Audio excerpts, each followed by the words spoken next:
true. But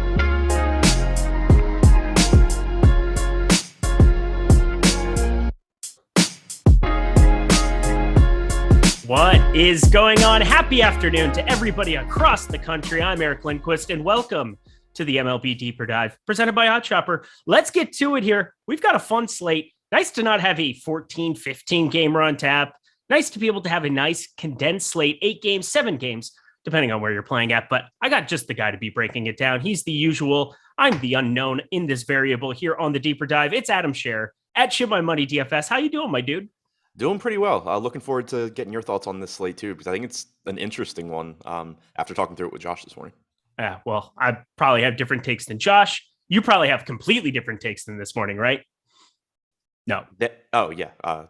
Got it all. I was trying to think of like what had changed.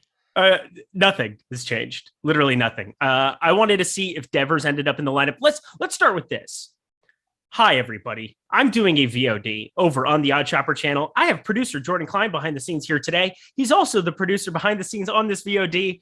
It might be a lot of work. It might be very time consuming. It might be the best piece of content, though, that I've put together here since I've been at Osmo. So I'm hoping you guys are enjoying that over on the Odd Shopper channel. Go give that a subscribe, a follow, everything there. But there are a lot of sports betting lines I just don't understand on this entire slate. We have some crazy things going on. We have Max Scherzer, the first time he's been a dog since 1993. That's sarcasm, but you know what I mean. We have super amounts of heat across in some good pitchers, but good offenses kind of spots where something's got to give. We've got a line I will never understand in this Boston-Tampa Bay game. I don't care about travel or anything to that nature. I just think that there is a large range of outcomes in a lot of spots. Do you feel the same way? Yeah, and then there's a Coors Field game with absolutely ridiculous broken pricing that is just making everything crazy. Do you think they just don't give a shit? I mean, you're wearing their hat like you're one of their marks, like you're definitely a DraftKings sponsor. You're giving them support here. I mean, yeah, I think they're either incompetent or they don't care. I don't know which one the answer is. Is it somewhere in the middle? Yeah, I mean, probably. But I don't hate it as a tournament player. Like, obviously, it's annoying in that there's going to be a lot of slates where you're just absolutely drawing dead if you don't play the extremely, extremely popular road team in Coors. But anything that makes like one offense 40% owned or 30% owned in top-heavy tournaments is kind of just fine with me. I think it's fine with me too. I'm okay with it. I was kind of just going back and forth on Twitter a little bit, making fun of it. I don't think DraftKings cares. I think that's my opinion. I think their Sunday crew probably just doesn't do anything. And then they show up at work and we'll have maybe more efficient prices on Tuesday when everybody's like, oh, coming out with the pitchforks, going nuts when Eric Hosmer at 2,100 hits a bomb. But let's get to this slate. Hit that like button, subscribe button, notification bell. So happy to see all the usuals. Blitz. Yay, Lindquist. That's the first time I've ever heard that from somebody. So that makes me happy and appreciate seeing that. Somebody giving me crap because of Shane Baz, Larry C. Yeah, very aware, by the way. Very aware. Told Adam yesterday, good thing he went to the Orioles game because I know that Baz is a guy that we both like. I got Baz killed. I got what's the Baz saw, the buzz saw. I don't have a joke for it. That was terrible. Boo this man. It works better if you say his name right and it's Buzzsaw. First game of the day, we heading to the White Sox. I'm just so incompetent. Don't listen to me. We've got Lance Lynn, Cal Quantrill, and Lance Lynn, 2 miles per hour velocity. He's lost on his fastball from 2021 to 2022. He had one good outing in San Francisco in the best pitcher's ballpark that there is known to man. This is one of those spots where it is blowing out 15 miles an hour to center right. We've got an offense that just doesn't strike out in the Cleveland Guardians, and we've got heat. It is 90 degrees there in Cleveland. Oh my Lord, as if I didn't want to go to Cleveland already. I would definitely not want to be there on a day like today. Can't imagine Lance Lynn's going to have a lot of success here, but do you feel like he's a contrarian guy that you might actually land on today? Yeah, he's one of the guys where I sort of think that my exposure to Lance Lynn is going to heavily depend on what I end up doing with Coors Field. If you're playing a lot of Coors Field, which obviously is a completely reasonable thing to do, Lynn is somebody where, he's not close to the highest probability pitcher on this slate. But once you get away from the Scherzer, Nola, Fried tier and look at, top 2 percentage on the top pitchers tool, he's just kind of in the mix with a bunch of other guys at a 10.5% chance of being a top 2 pitcher, only getting like 2% ownership. You're going to need to be different elsewhere. Like, there's no point in tournaments in playing like Scherzer plus Fried plus Padres or something. Like, you're just, even if that lineup goes right, you're competing with so many people. I think using somebody like Lance Lynn in builds like that makes some sense. So I kind of think that if I end up going contrarian, like as a whole with offenses, I probably don't get to much Lance Lynn. But if I end up going heavy on Coors Field, that's where I think Lance Lynn is one way that you can start to differentiate. I will not be playing Lance Lynn. I can tell you that much. I'm very worried about him going forward. We'll see, because again, he just came out of the gate. He got destroyed in AAA. I expected him to actually be roughed up even a little bit more than we've seen so far. I played a ton of him in San Francisco, and in retrospect, watching the Savant, because you're able to watch the game as it plays out from a StatCast perspective, and I pretty much knew how lucky I got in that spot. Talked through a lot of this situation with Greg Ehrenberg that day. Ended up being on the right side, but it was fluke luck, because 8 strikeouts I don't see in his horizon anytime soon with the kind of stuff that he's got. We'll see. It's still only a 5-game sample size, so I'm not going to lose my mind yet. But I will lose my mind if I land on any shares of Cal Quantrill, because I don't want to do it. How about you? Yeah, no, I think that's a much more difficult sell. I mean, Lynn at least is a quality major league pitcher, has been for a while. He's been fine so far this year. Quantrill, not so much. 14.7% strikeout percentage, 4.75 xFIP, over a home run per 9 innings. And this White Sox lineup is not bad. If you look at their active roster, I think it's kind of deceiving, because Jimenez hasn't been very good this year in a very small sample, and so it pulls those numbers down. But Tim Anderson, Moncada, Robert, Abreu, Sheets, Jimenez, Pollock, 1 through 7, these guys are all solid and not a team that I really want to be taking Cal Quantrill against. All right, well, let's talk some bats then, because that's going to be kind of where I'm all over in this game. And I will say I have a ton of Guardians interest. We'll see if they end up as popular, because right now there's a little negative leverage going their direction. I think if I'm not going to be playing the Padres in the way that everybody else is going to play the Padres, opens up the entire board. The White Sox, 9.2% stock, top stack percentage. That seems like the more appealing side. But if you had to play one lineup, which team would you rather be stacking up today, the White Sox or the Guardians? I'd go to the White Sox first, just because I don't have nearly as much respect for Quantrill as I do Lynn.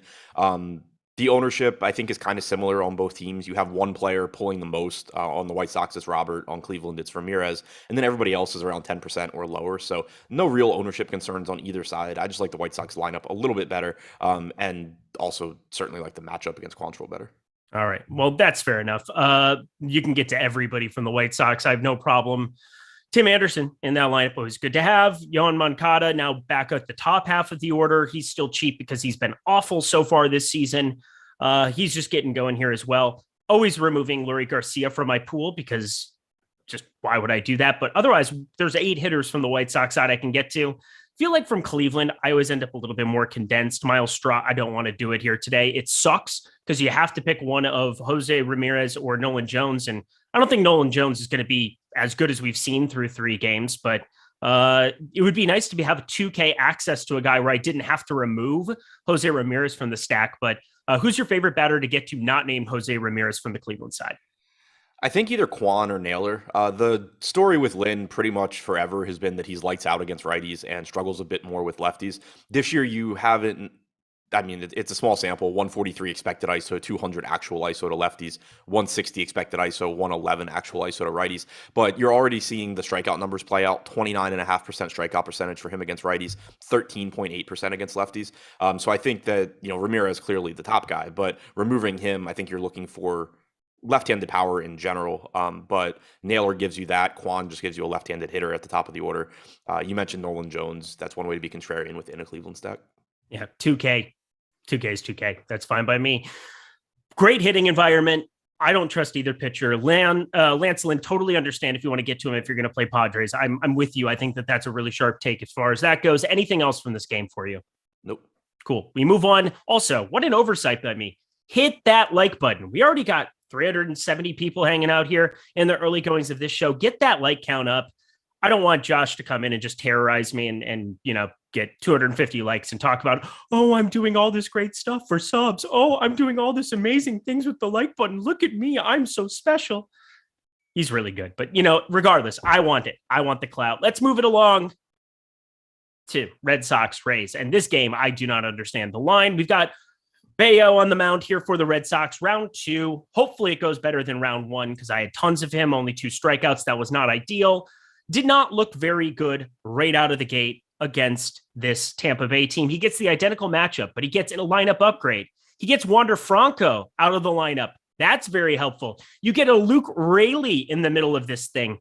I look at this lineup with this Aranda character, Jonathan Aranda, getting called up from AAA Durham. Oh boy, am I worried about how much Bayo I'm going to get to today. How about yourself? Yeah, I mean, I think it's still a good spot for him. Going into Tropicana Field, favorable pitchers park, watered down Tampa Bay lineup. The only real concern I have is with the hitter pricing, how it is, how much Bayo do I need to get to? Because I don't think, I mean, even though guys like Scherzer and Nola have tough matchups, it's hard for me to say that, Bayo projects close to as well as they do. And I just don't know how much you're going to need that price tag. But 5K clearly is really cheap. It's a good pitcher's park, good matchup, all of that. So I do like Bayo. Just kind of curious how much I actually end up needing to get to. Josh in the chat. I'm sorry. I didn't mean to. I mean, it was not even like an impersonation. I wasn't aiming for it. If I did, I would probably say something about Miles Turner being my father, and I would move on with my day. Like something like that. Thanks for all your reactions, Adam. Really appreciate you being here today. We had to figure out what you're talking about. I didn't see what Josh had said, but I sound nothing like that, which is very fair. We weren't even aiming for an impersonation. I could do better than that. Somebody also said that you could use some of my makeup. I'm not wearing makeup today because I'm letting the bruise heal. I'm just letting it heal, baby. I'm a man. I wasn't a man last week. I wore makeup every day. But we continue to the Tampa Bay. Oh, I fell downstairs. Were you drunk? No, just carrying dog food. Ah, nice. Dog's back in town. He gets the priority status of everything, including it wasn't even a fun story. There's not even anything fun about it. It's just falling and knee scraped up, face scraped up. I'm enjoying it. It's not very nice. You're a bad person, but we already knew that. We had to Josh Fleming. You're not. You're lovely. And that's the problem, is that you're nicer than I thought you would be. See you the next weekend in Chicago. But Josh Fleming is horrendous. Got recalled here for this start as well. I'm going to be getting to Boston on the other side. Don't think there's anything we should be talking about from Fleming. Do you? No, I just don't expect him to really be somebody we need to get to on this slate. I think he's a good enough pitcher, 3.68 xFIP this year, but only an 18% strikeout percentage. Really struggles to strike out righties, only 12.3%. Looking at this Boston lineup, you're not surprisingly getting a predominantly right-handed lineup. Yeah, like even if you needed to go cheap to pitcher, I would certainly rather get to Bayo. I would rather take shots on Spencer Howard, I think, than getting to Fleming. Okay, that's fair. Let's talk Boston, because this is going to be where I get to quite a bit here, and it sucks. No Rafael Devers in the lineup. That's kind of what I was hoping to get back here.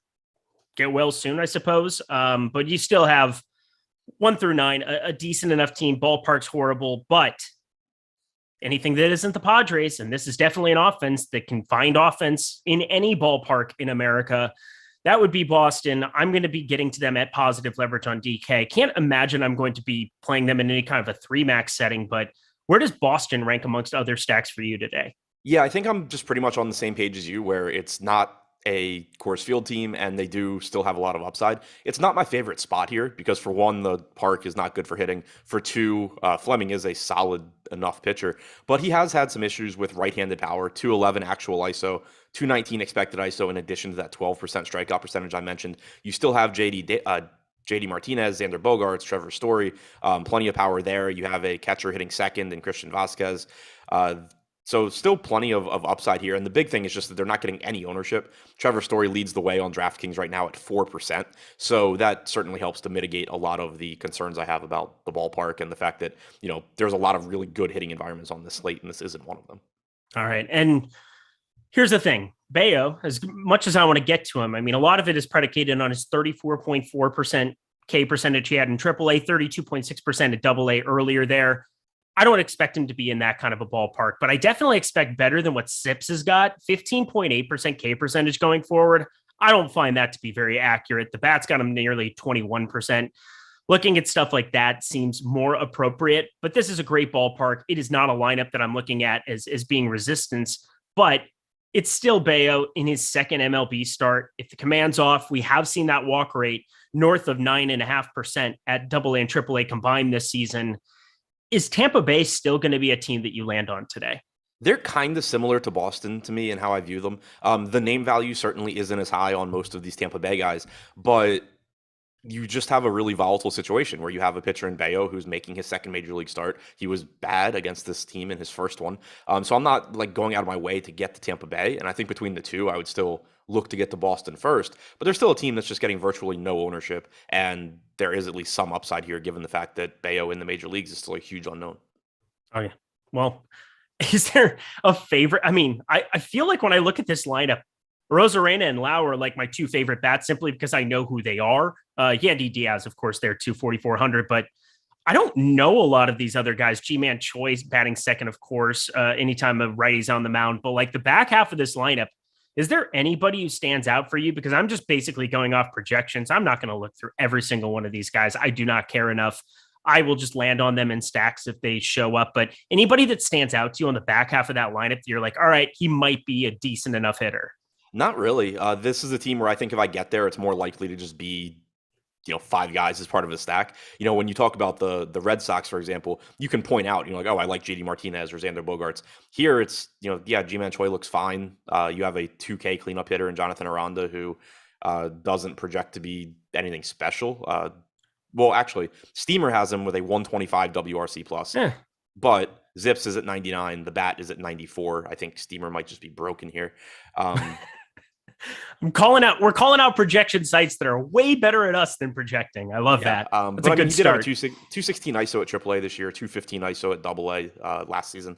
So maybe some upside there. He's 2K, whatever. Josh Lowe hitting fifth at 2,300 is fine. But it's more so, ideally, I think I would just be like either stacking Tampa or not really getting there, with the thought process being that like Bayo is better than most of these players, or at least most of these guys aren't going to stand out at their respective positions. Like Randy Arozarena is good, but there's a million outfielders that I would get to before him individually. But if Bayo is bad, there's a chance that he ends up just being really bad here and that everybody ends up being good from Tampa.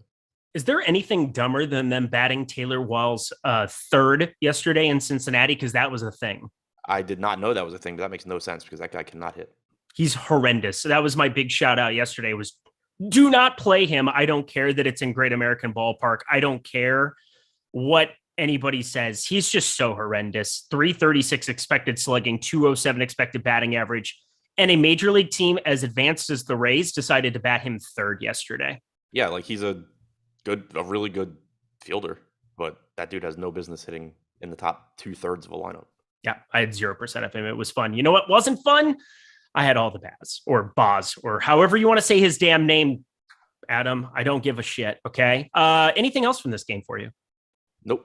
Cool. We move on to the most important thing that we can possibly do over the course of this program, and that is show you how good the tools and content over at Stokastic is and how you can possibly save a lot of money in order to get it. You can get 50% off your first week of Stokastic just by using promo code MLBDD. If you've been thinking about using the top stacks tool, the top pitchers tool, even the top batters tool that we refer to throughout these shows, if you want to check out all the content for the Open Championship coming up this weekend in the Gulf Streets, another Millie Maker going on over there. If you want to take advantage of NASCAR, F1 projections, I saw Alex Baker had a takedown over on FanDuel again yesterday. Guy's pretty good at DFS still. I would say I would probably want the tools and content that he's curating over here at Stokastic on the daily in every single sport and getting 50% off of it for your first week. That sounds pretty good to me. So MLBDD, use that promo code this second if you've been thinking about it, because you're not going to find a better time to be able to jump in and be able to save some money, especially with that Millie Maker and golf coming up this weekend. Can't wait to go and burn some money in that with good old Adam over there. Not that we're colluding. I mean, we're not married. That's generally how you go about colluding and those kind of things. So just saying, take advantage of this. MLBDD, that is the promo code.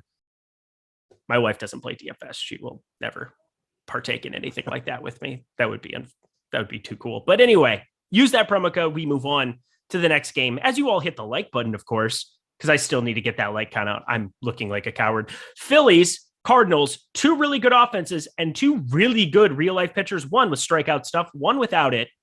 Obviously, I'm more interested in Aaron Nola, but so is the field. Miles Michaelis on the other side of this one. Talk to me about pitchers in this one, starting with Nola. Yeah, so I mean, Nola is obviously one of the most talented pitchers on the slate. He's also in a really difficult matchup against St. Louis. Good hitting weather here as well, but a 27.8% strikeout percentage is second highest behind Scherzer. 3.5% walk percentage, 3 flat xFIP. Really, really good pitcher. I think on an 8-game slate here, certainly deserving of most of the ownership that he's getting. We have him with a 28% chance of being a top 2 pitcher, 44% projected ownership. The matchup does scare me. The hitting conditions scare me as well, but you kind of just have to take what you're given. And there's no, I mean, Scherzer's got question marks of his own. Max Fried's got a tough matchup. There's no like top tier pitcher that has a good matchup tonight. So I expect to get to plenty of Nola. I expect it too. Somebody's saying St. Louis lineup is mad today. So guys you want 1 through 4. Pujols, I mean, it's 2K flat, but you're not going to play him over Goldie. Goldie's sub 5K for the matchup. At least that's there. Nolan Gorman. What?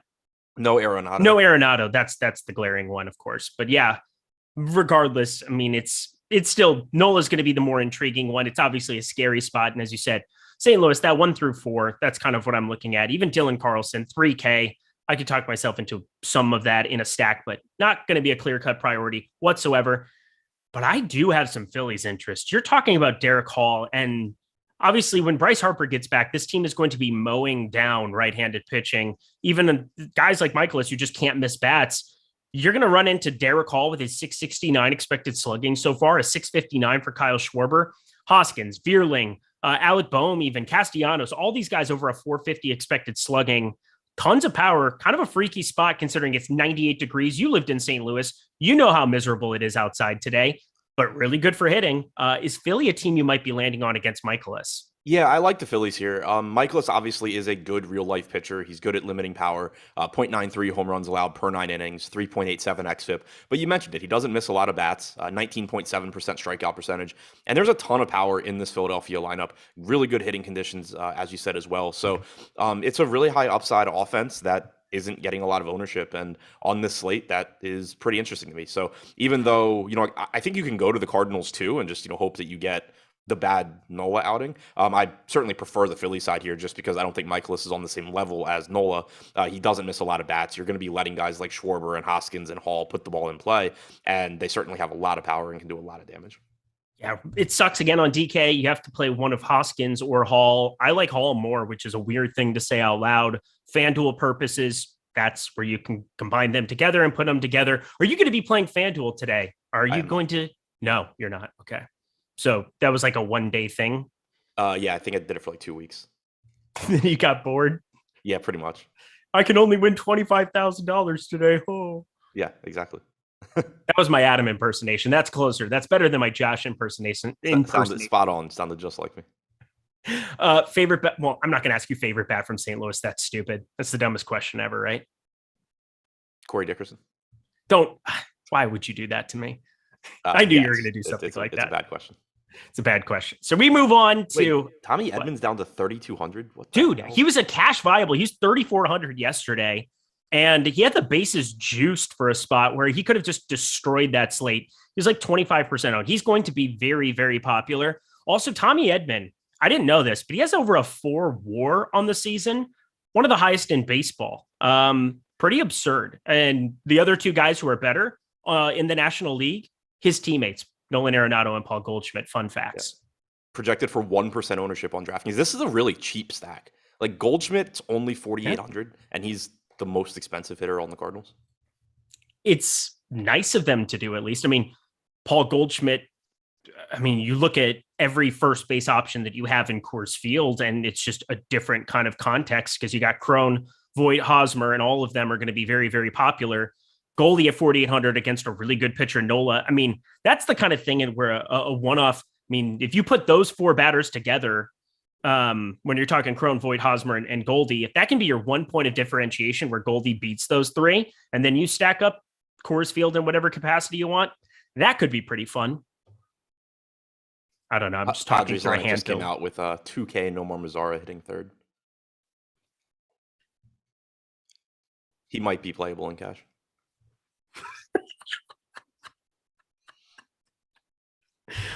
Oh man, what is going on with this price? This is so. I obviously said it on the front end, like it's a good thing, but like This is really brutal to get Nomar Mazara there third. He was projected seventh on Cruncher earlier. I know that. Let's see this lineup. And then we just got the KC lineup for game 2 here. That's good. So I can plug that in as we're moving along. Cronenworth leading off. Great. That Voigt Hosmer 4-5. You got to pick one of the two on DK, Alfaro, Abrams. Don't mind Abrams. Is Abrams going to be good eventually? I think so, but not as good as Gunnar Henderson in that same draft class. Oh, God. Yeah, he's going to be good. But you're also maybe a little biased? Yeah, a little bit. Slightly.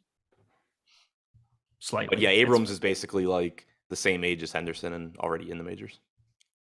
All right. But also being horrible. Anything else from this game? We were talking Phillies, Cardinals, and then we turned it over to Coors Field. Yeah, I was going to say, what game were we on? No, that was the last thing I wanted to add was just that the Cardinals pricing is actually really cheap. So, like, even though it's obviously a bad matchup, it is kind of nice that you can just get a cheap, high upside offense, fill it out with, stud one-offs, and just hope that the good hitters hit. Well, speaking of good hitters hitting, maybe Atlanta. We'll see. This is a crazy spot, and it's a little bit cooler here than what it is in St. Louis today. Didn't expect that, but we got on the mound Mad Max, who in less than 80 pitches racked up 11 strikeouts, went over 6 innings. I mean, what an absolute monster first outing, but that'll happen against Cincinnati. Atlanta, a little bit different spot here, but 32.7% K percentage, 0.88 whip here for Max. What do you think the pitch count looks like for him today? Yeah, that's kind of the only concern I have. Well, the fact he's facing the Braves also. But yeah, that's my major concern. Yeah. My guess is like 90-ish. It's tough. It's like a tough read because obviously if Scherzer were just fully good to go, they just wouldn't have taken him out after 6 innings. But also the fact he got through 6 innings on those 79 pitches, does that mean he was limited to 80? Or were they just like, all right, cool, like you got your 6 innings, but if he had gotten to 87, that would have been fine too.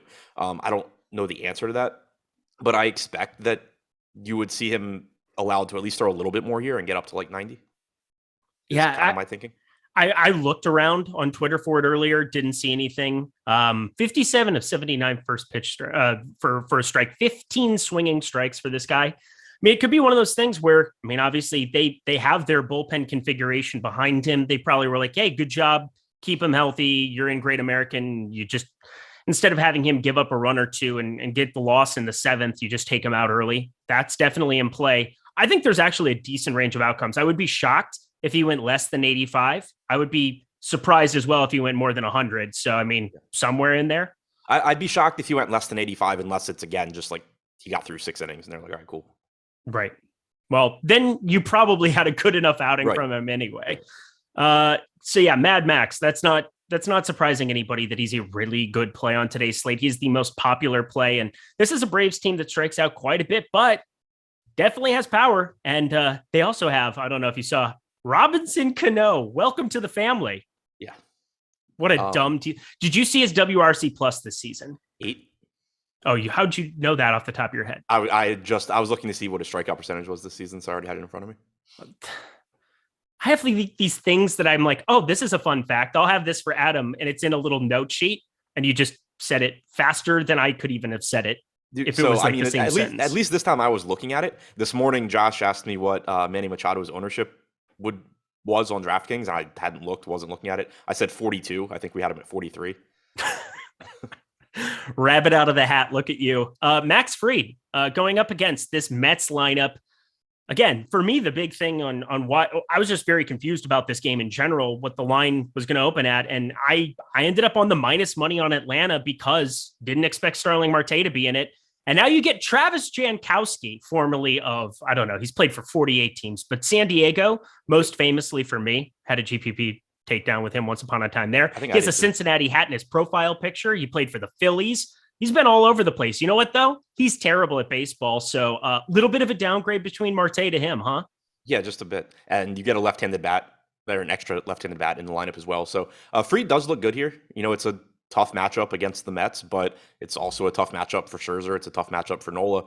Fried's not getting quite as much ownership, 33% for him on DraftKings compared to 50 for Scherzer and 44 for Nola. 27% chance of being a top 2 pitcher. Doesn't have the same strikeout stuff, but still a 23.5% strikeout percentage. Really, really good pitcher overall. 2.94 xFIP is actually better than both Scherzer and Nola. Only a 4% walk percentage, half a home run per 9 innings allowed.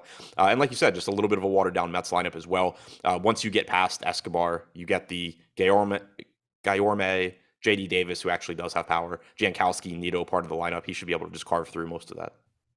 AOD, Eric, you are my long lost brother.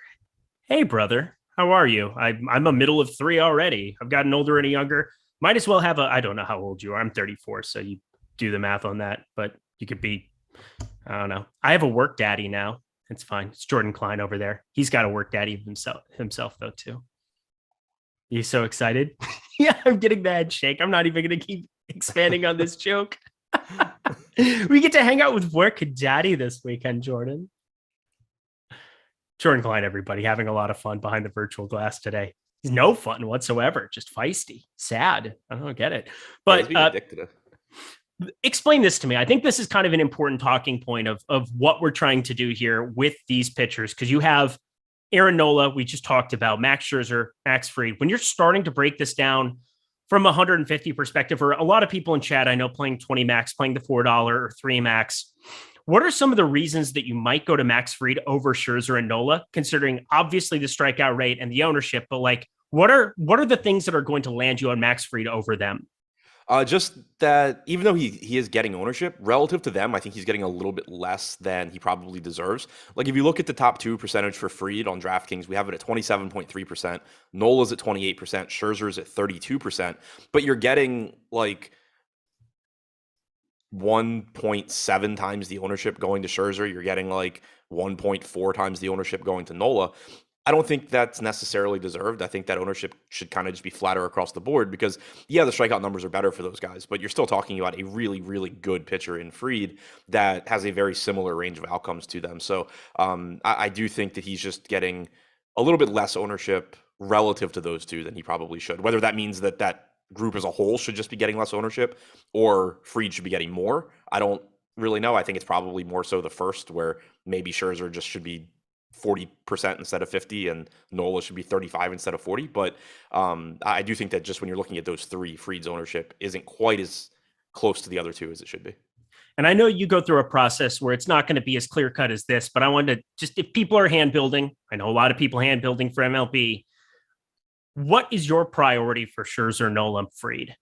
I think Scherzer 1, Fried 2, Nola 3. Same. I haven't built yet, but my thinking is just Scherzer's the highest projected of the three. They're all similarly priced. Scherzer's the highest projected of the three. He's got the best strikeout percentage.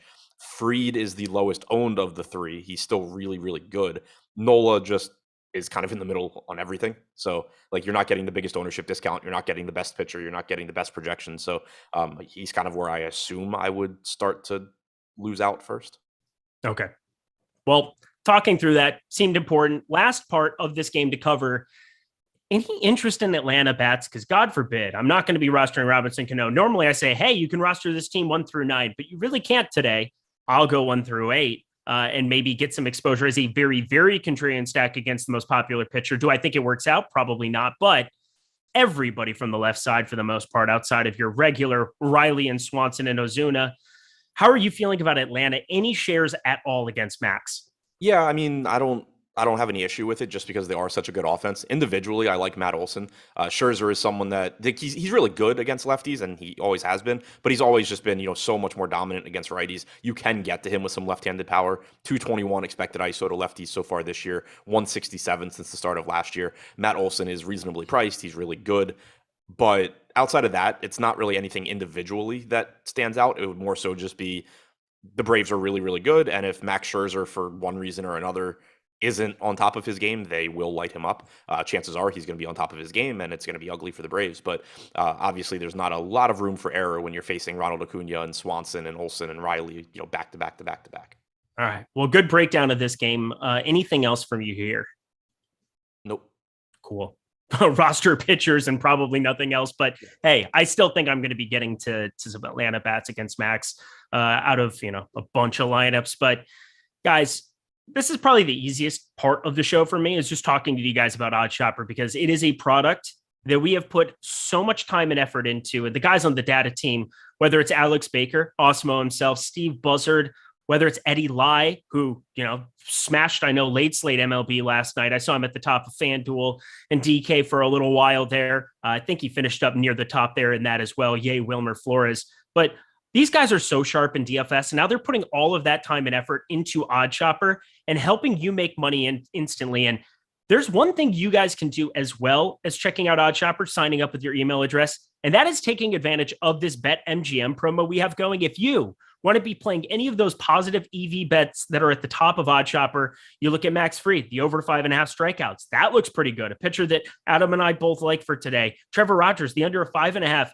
Game that's not on the main slate, but something you could definitely get exposure to in sports betting here in the next hour before that locks. You have opportunities to do it at BetMGM with a free $200. All you have to do is bet $10 on any MLB money line tonight, and you'll get $200 free dollars. It doesn't get any easier or better than that. So take advantage of this promo instantly, because I don't know. Sports betting is hard. It's not the easiest thing, but we have the data and tools to help you succeed at it. And now we're also giving you free money through this promotion. So I don't know what else you could possibly ask for in order to get a leg up on. There's not even competition. The competition is the book, and we're all going after the book in sports betting here at the Odd Shopper channel. So take advantage of this special promo. It is in the video description of this box below. Take advantage. Stop guessing, start winning. Join us at Stokastic, but do it over at the Odd Shopper channel for all of your sports betting needs. I'm assuming it would be a stupid thing to just ask you, hey, Adam, what are you betting today? Because normally you just leave me out to dry on this one. Yeah, well, can't bet. So there's that. That's sad. Yeah. Well, do it. Play Prize Picks. Join me in the Prize Pick streets. I don't know if I can do that here. I think I can. I think you should, because Jose Ramirez has 7.5 for a fantasy score against Lance Lynn today. DraftKings scoring. That's very low. It's very low. Yeah, I think Josh and I talked about that this morning. Oh, you talked about Prize Picks, that Jose Ramirez one? Yeah. Foolishness, tomfoolery. Highest projected batter that is not in Coors Field tonight.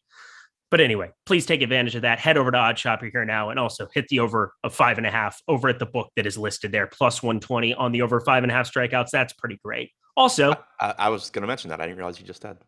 Oh, look at you joining the party. Oh, Adam, he's such a hard worker over there. Oh, here's my tournament plays for today. I like my impression of you better than I like my impression of Josh. I've spent more time with you, though, so I guess that's probably why. It doesn't make me feel very good that you spent more time with me, and that's your impression. Oh, I'm sad. I'm Adam. Hey. Oh, hey, let's go to the strip club. Oh, it'd be fun. It'd be really fun. I enjoy strippers. They're nice. They're lovely people. Where's your hat? Do you have your strip club hat? Put it on. Take off the DK one. It's making me upset, especially before we get to the pricing. Like, before we get to Coors Field, you've got to switch hats. It's only right. Look at that. Yeah. Adam has an Eeyore kind of part to him. I think that's what it is. I don't know. You can't do in SNL. You're not trying to do a verbatim impersonation. You're trying to do like a caricature impersonation. Sure. Yeah. That's Adam. Oh, strip club time, guys. It's time. Let's go. Let's go spend $80,000 uselessly. That'd be fun. Not very frugal. We're going to talk Athletics and Rangers. Oh boy. Adrian Martinez on the mound. Spencer Howard on the mound. I think we only have 21 minutes left in the show, and we shouldn't devote a single second to either of these pitchers, right? I would need to know what game we were on. I think that Oakland and Texas. How about that one? The ones that I said. Spencer Howard, I think we could talk about. Oh no. He went to, I know. Oakland's really, really bad. And Spencer Howard figured some stuff out at AAA. It doesn't seem like it's going to be translating, is it? No, it's kind of crazy how he's just never had anything translate to success in the major leagues yet, even going back to when he was a top prospect with Philly. But my thinking on Howard is just, like when we talked about Bayo, I said I didn't know how much I would even need to get to that price range with how broken most pricing is today. But It's also a situation where if I do need a cheap pitcher and I am using more popular hitters, like let's say I'm stacking San Diego and I don't know, I somehow need to save money too, which doesn't make any sense. But going with that example, you are getting like 7% ownership on Howard right now compared to 18% on Bayo. And while Howard certainly has struggled at the major league level, I don't necessarily think there's a huge difference between these guys in terms of range of outcomes. I mean, Bayo has Bayo is the top, is the highly regarded prospect now, but Howard was Bayo at one point, essentially. There's no guarantee Bayo ends up being good. Even if he does, that doesn't mean he's actually good right now. I think that these two guys are actually kind of similar in terms of range of outcomes. We just had Josh come in. Why does Adam become Jason Rosslin? If there's one impersonation that I have, Jordan Klein will vouch. There's one impersonation that I have down pat. Good evening, MLB DFS golf fans. Don't mind me. If you check out the pricing, you will see that you should roster Joo Young Kim this weekend. Jordan Klein is dead. Yeah, that's a good one. Thank you. Much appreciated. I'll be here all week. I will literally be here all week until Friday because then we're going to Chicago. But let's talk bats here. And I am nervous about how much athletics exposure I had in my first crunch. I'm very, very nervous about it. I don't like it, but that's kind of what's required when you see something from Spencer Howard at the big league level that is akin to what we've seen so far this season. A 7.69 expected ERA, a 486 WOBA, actual WOBA, a 431 xWOBA. So positive regression in story, yay for him there. But my God, I don't know what else to do other than to get to some of these bats. It sucks because Bethancourt's now gone. In case anybody missed the memo there, now a Tampa Bay Ray because they do everything correctly. This lineup looks horrible, but yet they are my fourth highest owned stack today. Riddle me that, Batman. Yeah, I mean, I don't really want to get to them, but I see how you could. It is a positive park shift getting out of Oakland, even though it's not the same, super hitter-friendly park that they used to have in Texas. Laureano is still going to look good. Murphy's a good catcher option. Seth Brown looks good. After that, I kind of run out of nice things to say about this team. I had to look up. Oh, CTFU, cracking the F up. Oh, that's nice. Thank you so much, Green Gang. Don't mind me, everybody. Just here to help and give all the friendly advice today. MLB DFS, he's a bobblehead. That's Jason. It's fine. I like how you literally don't move anytime I do impersonations. You just stay there completely still. You hold back the laughter. You're doing the best. And I once in a while get you to crack. Yeah, you got me with the Rouse one. Actually, Josh's joke got me. Oh, it was pretty funny. You just like Josh Moore? Is that what you're saying? Yeah, he actually goes to things with me. Oh, fuck right off. Alex Fado. Well, actually, no, we got to talk Texas bats because they seem very, very popular. A 5 implied total. Hope you guys have fun in Dallas. I wish I could go. But Adrian Martinez confirmed not good at pitching of the baseballs. We're going to be getting to Texas too here, right? Yeah, I think Texas looks really good. Obviously, you can make a stronger case for them than you can Oakland, but they also are getting more ownership, as you would expect. Adrian Martinez, 3 major league starts now, striking out like 16.5% of hitters so far. He did have a pretty good strikeout percentage at AAA. Got lit up, but that's also PCL, so take it for what it's worth. But he doesn't project as a particularly good major league pitcher going forward, and there is plenty of power in this Rangers lineup. They're not the Padres, so they're not getting that much ownership. You have some decent value with Josh Smith at the top, with Nate Lowe hitting 5th, Jonah Heim, a reasonable value option as well, and then just high upside plays with Semi and Seager Garcia. So I do like Texas quite a bit here. What happened to Cole Calhoun? Why is he good again? I don't know why he's batting 7th. He should be batting 4th or 3rd. But also, Major League Baseball teams are incompetent. I mean, he probably shouldn't. I guess, he's not going to hit over Seager. He's not going to hit over Garcia. Yeah, but those are the only 2 that I think I would have him hitting behind. Right. Yeah, it kind of seems like you could move Josh Smith out of the leadoff spot, maybe drop Semien, and just Seager, Garcia, Calhoun together. Calhoun is hitting the ball the hardest on anybody on the Texas Rangers this season. Is he really? 48.9% hard hit, 47.8% for Adolis Garcia. Also Calhoun, he's always lofted the ball really good, 16.5 degree average launch angle. When he catches it and pulls it, it's pretty beautiful. It's been beautiful to watch since he was with the Angels. I mean, he's got that in his repertoire. And I don't know, now a 452 xWOBA, best of his career this season at 34 years old. Yeah, getting pretty unlucky so far. It looks like against righties at least. Yeah. 294 WOBA, 179 ISO, 350 expected WOBA, 247 expected ISO. I mean, why not bat him seventh, right? Yeah, why not? But certainly another guy that you can just add into your stacks. I mean, Brad Miller has power too. Yeah, Brad Miller. Yeah, I don't mind getting to. It's fine. He was off to a really good start. I'll get to a little bit here on the back half of this lineup, but that kind of does it for this game. You should be stacking it up because if you don't roster this next one we talk about, I don't know where. Well, actually, no, we have Detroit, Kansas City first, but anything else from here for you? Nope. Detroit, Kansas City playing part 2, the sequel. Not nearly. Well, they're both horrendous pitchers once again here this time around. We got Daniel Lynch. We've got Alex Fado. Alex Fado out in the middle of nowhere. Just brutal. Always brutal. I thought he was going to be okay at the big league level. He's not. Daniel Lynch thought he'd be okay at the big league level. He's not. He had one good outing against Oakland. Lots of people are going to have good outings against Oakland. They're also going to have good outings against Detroit. I definitely would prefer getting to Lynch if one of the two, but do you find yourself getting to shares of either? I think Lynch is fine to get to. I mean, it is a good matchup against the Tigers. The one thing I do kind of wonder is like how much I end up getting to, because I obviously prefer Alex Cobb in that price range. And then also, Howard and Bayo are much cheaper if you're looking to roster a maybe not good pitcher that has some decent stuff, or, just a bad pitcher in a good matchup. But Lynch does have a 22.5% strikeout percentage this year. So that's good. Does give up too many home runs, does walk too many guys, not a particularly good pitcher overall. But if he's low owned, I don't mind getting there. We don't have the pitchers, or actually, no, we do have. Yes, we have Lynch at 2% ownership on DraftKings. That's fine with me. He's a reasonable pivot. Like he's another guy where I would think that if I'm getting to him, it's probably in like Padres lineups. Instead of playing Alex Cobb, maybe I just play Daniel Lynch at that price point in those lineups. But if I'm going to a team like Oakland or the Red Sox, there's no real need for me to get to Daniel Lynch there as well. All right. Well, that's all the time we have for pitchers in this one, because not all that intriguing, but you want to talk about game environments. This has some heat, 90 degrees in Kansas City as well. Makes sense because, St. Louis is going to be 98. You'd expect Kansas City. I'm kind of surprised it's only 89 there, but humid. Wind's blowing in from left now, so maybe a little bit debilitating, but not really. I don't really find it to be all that big of an issue. Detroit, they were trolling me earlier this week. Thank God. 3 straight run line victories here for Detroit. Oh, not for Detroit, for the opponents of Detroit, because I just do not believe in this baseball team. But they're up to a league average 100 WRC plus team against lefty pitching. And as I said, 90 degrees in KC. You could do worse.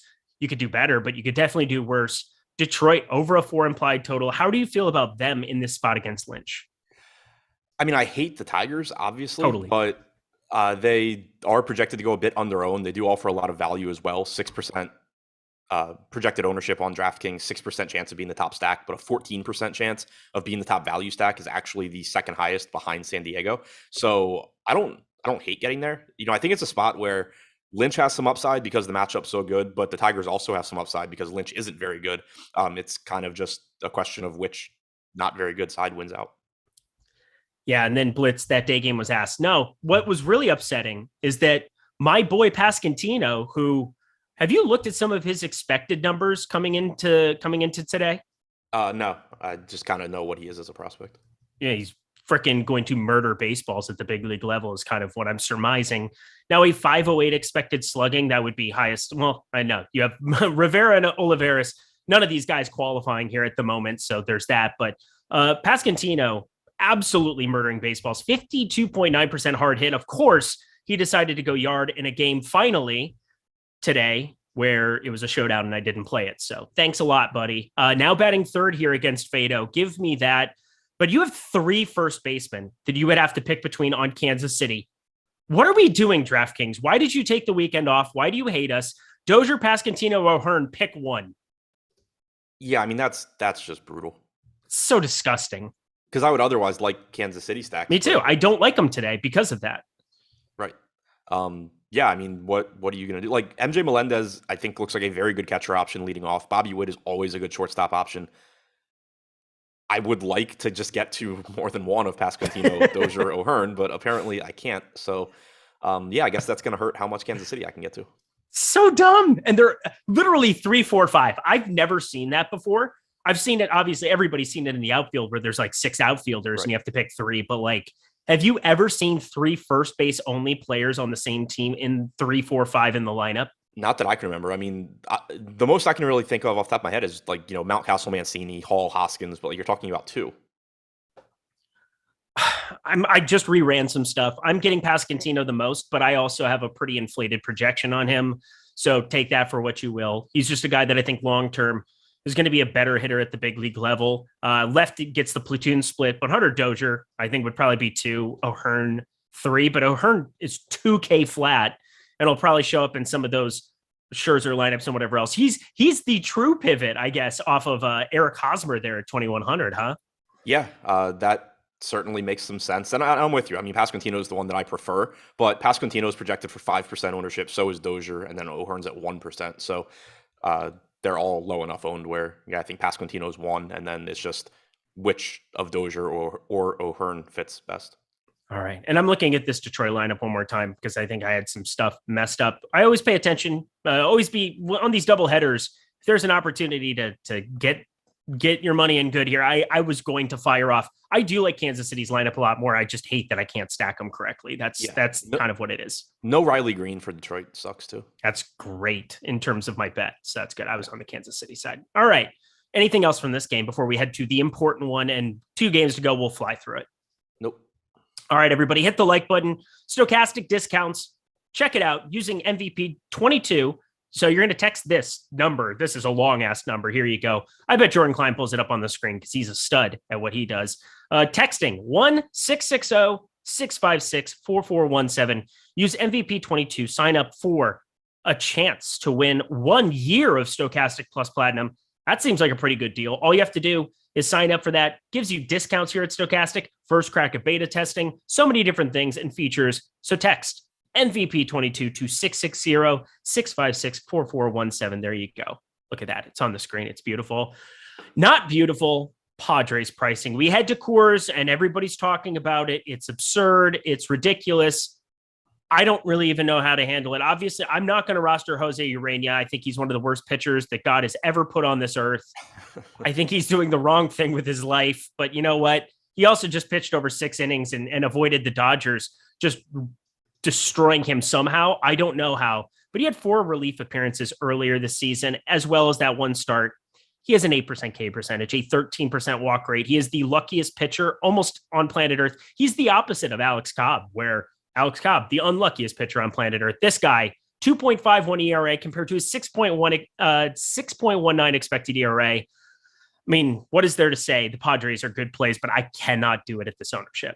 Yeah, I mean, looking at Urena going back to the start of last season, 7.9% strikeout percentage against lefties, 203 expected ISO. Righties gets all the way up to a 19.6% strikeout percentage, but still a 204 expected ISO.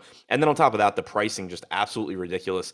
I haven't run lineups, so I don't know for sure what I'm doing. My guess is that I end up getting to quite a bit of the Padres players, but probably not quite at the same level that the field is, and probably more so as one-offs and 3-mans, just rounding out lower owned stacks as opposed to using half of my lineup to play guys that are projected for 30+% ownership. That just makes it really difficult to differentiate.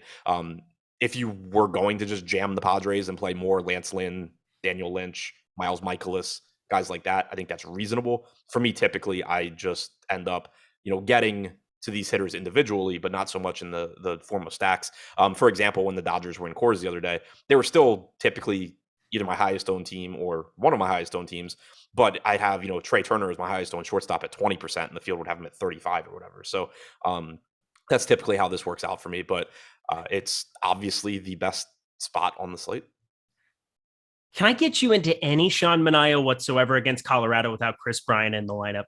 I think he's in that same bucket with Michaelis and Lynn and those guys. If I'm playing other teams than the Padres, I don't really need much Manaea. He doesn't project nearly as well as those other guys. But if I am stacking the Padres, I'm going to need to be doing everything I can elsewhere in my lineup to just get as little ownership as possible. So that's where I think Manaea would come in. There's just so much ownership on all these guys. CJ Abrams, 20%. Every batter, 20% or more, except for Azakar. And Azakar is as an ass. How about that? Yeah, there you go. I was reading chat, so it took me a second. I tried. I'm trying the best that I can on the daily. That's all I can do. Colorado going up against Manaea. I don't really know what to say. It's Coors Field, and you have a team that's projecting decently here. I don't know how anything comes close. I mean, all you have to do is look at the stack score, and you can see San Diego massively, massively more important to be getting right today than Colorado. But Colorado, negative leverage going their direction, but still the second best top stack percentage on the board for DraftKings FanDuel purposes. Is it a team you could see yourself getting to today? Yeah, I mean, I can always see myself getting to them in Coors. They are at least getting less ownership than the Padres, but still across the board pretty popular. The only two hitters not getting 10% ownership or more on DraftKings are Iglesias at 8% and McMahon lefty at 6%. But the most popular hitter is Connor Joe at 20%, which would be like, I don't know, the 7th or 8th most popular hitter on the Padres. So you are getting a bit of a nice ownership discount there. You're still getting the really good hitting environment. It goes without saying, though, that Sean Manaea is also a hell of a lot better than Jose Urena. In cash, because I know you've been playing a lot of cash, are you just playing all major bats from this game? Probably. I haven't built the lineup yet, but like I'd be shocked if you don't have Cronenworth, Machado, Mazzara, Hosmer, probably Alfaro. So 5 Padres. And then I don't know if you end up getting to the Rockies or not. I'm surprised that Hosmer is 20% and Voit is up there at 3,600 at 29%. Yeah, I guess, and actually I should say I said Hosmer and cash, one of those two. Right, you're playing one of the two in cash. Right. And as much as I like Pascantino and O'Hearn and those guys, the 34 first baseman you're playing from Kansas City, I would never in a million years play them in cash over these two guys. Right, exactly. Yeah. So I mean, in cash, I assume you're going to have 5 Padres. That's my guess at which 5, but you know, it certainly could be like Trent Grisham instead of one of them. And then Machado. Well, yeah, for sure Cronenworth, for sure Machado, for sure Mazzara. One of the first basemen. I guess the 5th spot, like I assume it would be Alfaro, but maybe like actually it could be Melendez, and then you're playing Grisham at 2,900. Like that would work. Or you play, you know, Abrams at 2,100 and open up some other stuff. So one way or the other, I think there's going to be 5 Padres. It's just a matter of which ones. From the Rockies, like it certainly could be Connor Joe or Brendan Rodgers, but I'm not as locked on that. Like I think you could just end up going to other teams possibly. Best of luck to everybody. Completely fading the Padres. I'll still have a little bit here and there, but anything else from this game for you? Nope. It's going to be a wild one. And yeah, not this last one. Can't imagine this will be too wild. And I say that now and it'll be 11-10 and this will be the nuts. But here you go. Merrill Kelly, Alex Cobb on the mounds here. Diamondbacks, Giants in San Francisco here. And Alex Cobb, I said it before, I'll say it again. The guy induced like 15 ground balls to 2 fly balls last time out, still got lit up. His expected ERA, he's just so much better. His peripheral numbers are so much better than his actual numbers. It's not even funny. At 329 ex Wobacani, 2.70 expected ERA compared to his 4.74 ERA. I expect positive regression. I expect that I'm probably going to get to him around where the field is. How do you feel about pitchers in this spot? Yeah, I think Cobb looks really good here. You know, you mentioned it that he's been pretty unlucky this year. 4.74 ERA, 2.79 xFIP, 304 SIERA, 24% strikeout percentage, only a 6.5% walk percentage. Pitching in a really, really good park, in a good matchup, at a cheap price tag. And the other thing that's important is that he did throw 97 pitches last time out. So we don't have any pitch count concerns, which we did have prior to that. Cobb looks great. He's my favorite, like non-top 3, you know, not non-Nola, Scherzer, Fried pitcher. But he is getting some ownership. You know, I think it's warranted. On the other side, Kelly is basically Miles Michaelis in a different body. Doesn't strike out a lot of guys. So perfect. Pretty good pitcher in terms of, you know, real life success, but doesn't strike out a lot of guys, is pitching in a great pitcher's park. If you need to use him in some lineups to negate like your Padres ownership, by all means, go for it. But if ownership isn't an issue, like in lineups where ownership's not an issue, I don't expect to be getting to a lot of Kelly. Yeah, as Mark Twain said, the coldest winter I ever endured was a summer in San Francisco. It's going to be sub 60 degrees with wind blowing out, but it's always suppressed in that stadium. So I don't see much from bats here whatsoever. These are 2 pitchers that I think are just serviceable, good real life pitchers. I'm assuming if he had to stack up one, obviously the Giants have nearly a 4.2 implied team total, but I mean, is this going to be any kind of a priority for you whatsoever in this game? I do have interest in the Giants. I think the pricing looks very good. So this is a high upside offense that's actually pretty inexpensive. Jock Peterson's down to $4,300. He's the only hitter on DraftKings above 4K. Lamont Wade is $2,400 leading off. Brandon Belt is cheap and good. Luis Gonzalez is back and hitting fifth at close to minimum salary. So I do like getting to the Giants here. They look like they're going underowned. I think they're in that same bucket for me as like the Red Sox and the Rays, where the park sucks. Obviously, it's one of the least favorable hitting conditions on the slate, but they do still have a pretty high ceiling, and they're not getting much ownership. Alrighty. Somebody's saying that when Eric locks, you fade, and when you fade, you locks, and whatever else. In baseball, I legitimately never lock a player in ever. It's the silliest thing ever. Like maybe a pitcher once in a blue moon, but I don't know. Do you have any feedback? Thanks for backing me up, pal. Yeah, no, I mean, I typically, my hitters, like if you go back and look at my exposures, like typically on a normal size slate, my highest owned hitters are going to be around like 30-35%. Pitching, I'll get higher, but it's not like a conscious decision to lock them. It's just sometimes I end up with close to 100%. I'm with you. Anytime you have to explain a joke as a bad one, so disregard it. Yeah, no, you had to explain it because it wasn't in a well-informed joke, but this was a well-informed show. I will give you that. Adam Scherer, Ship My Money DFS. Go follow him over on Twitter there. Jordan Klein, thank you so much for all your great work here. Don't go anywhere. We've got the MLB Live Before Lock Crew today. Greg and Josh, I'm looking forward to it. I think you guys should be too. Hit that like button so I don't look like a loser coming on to this next show. Or, just wait and then Josh will get that like out of you because it seems like he always does. He's good people, though, so it's just fine. For Adam, I'm Eric. We'll see you guys tomorrow. All right, it is that time once again, Monday, June 11th here in the sports world, and I am Ben Razza. This is Odd Chopper, and I'm bringing you my best bet of the day. We're going to try to pick a winner across the sports world. Great time in the sports world. Got the Open Championship in the golf world. Saratoga for the horse racing lovers is opening in just a couple of days, and of course, we've got a daily slate of MLB games, one of which is going to be my pick of the day today. If you're hopping in for the first time, checking out the channel, welcome aboard. Welcome to Odd Chopper. You want to support us, hit the like button. Really means a lot, really helps us out. But more importantly, subscribe to the channel. So much content. I'm going to talk about that in a little bit. And a way to make some free money, which is what we are after. I'm not going to say it was free money last night, but it was money nonetheless. The Boston Red Sox got it done for us. A little dicey early. The Yankees are a prolific scoring team, but you know what? They also give up a bunch of runs. We saw that last night. Red Sox cashed with ease. We didn't get the closing line value. That was disappointing. Wasn't happy with that on first pitch, but you know what? We cashed the ticket, which is the most important thing, and I'm very happy to do that. Let's start a streak here. Let's get hot in the middle of June. Now, in that middle of July. We were hot in the middle of June. That's what we're going to keep it going. You want some free money? That's why you're here. $200 free in the account. Very, very simple. You see it on the screen. Promo code BEN'sBet, or use the link in the description of the video. Let me quickly talk about BetMGM here. What you want to do if you're a new user and you haven't done this yet, sign up. Deposit $10 or more. Can be more, but if you want to throw $10 in there, just see what it's about. More power to you. You take that $10. Bet it on any baseball game. Maybe the one I give you, maybe a different one. Win or lose. Boom. $200 in the account. It is that simple. Take your $200 and have some fun with it. Take some chances. Why not? It's free money. That's what it's there for. If it doesn't work out, you've lost nothing. If it does work out, you have a hell of a bankroll now as football season gets upon us. Let's get into the game tonight. See what we can find. Oh, boy. I've backed this team a couple times this year to varying success, but I'm going to go to the Chicago White Sox on the road here, minus 115. We'll talk about the first five as well against the Cleveland Guardians. So let's get into it. Let's do the routine.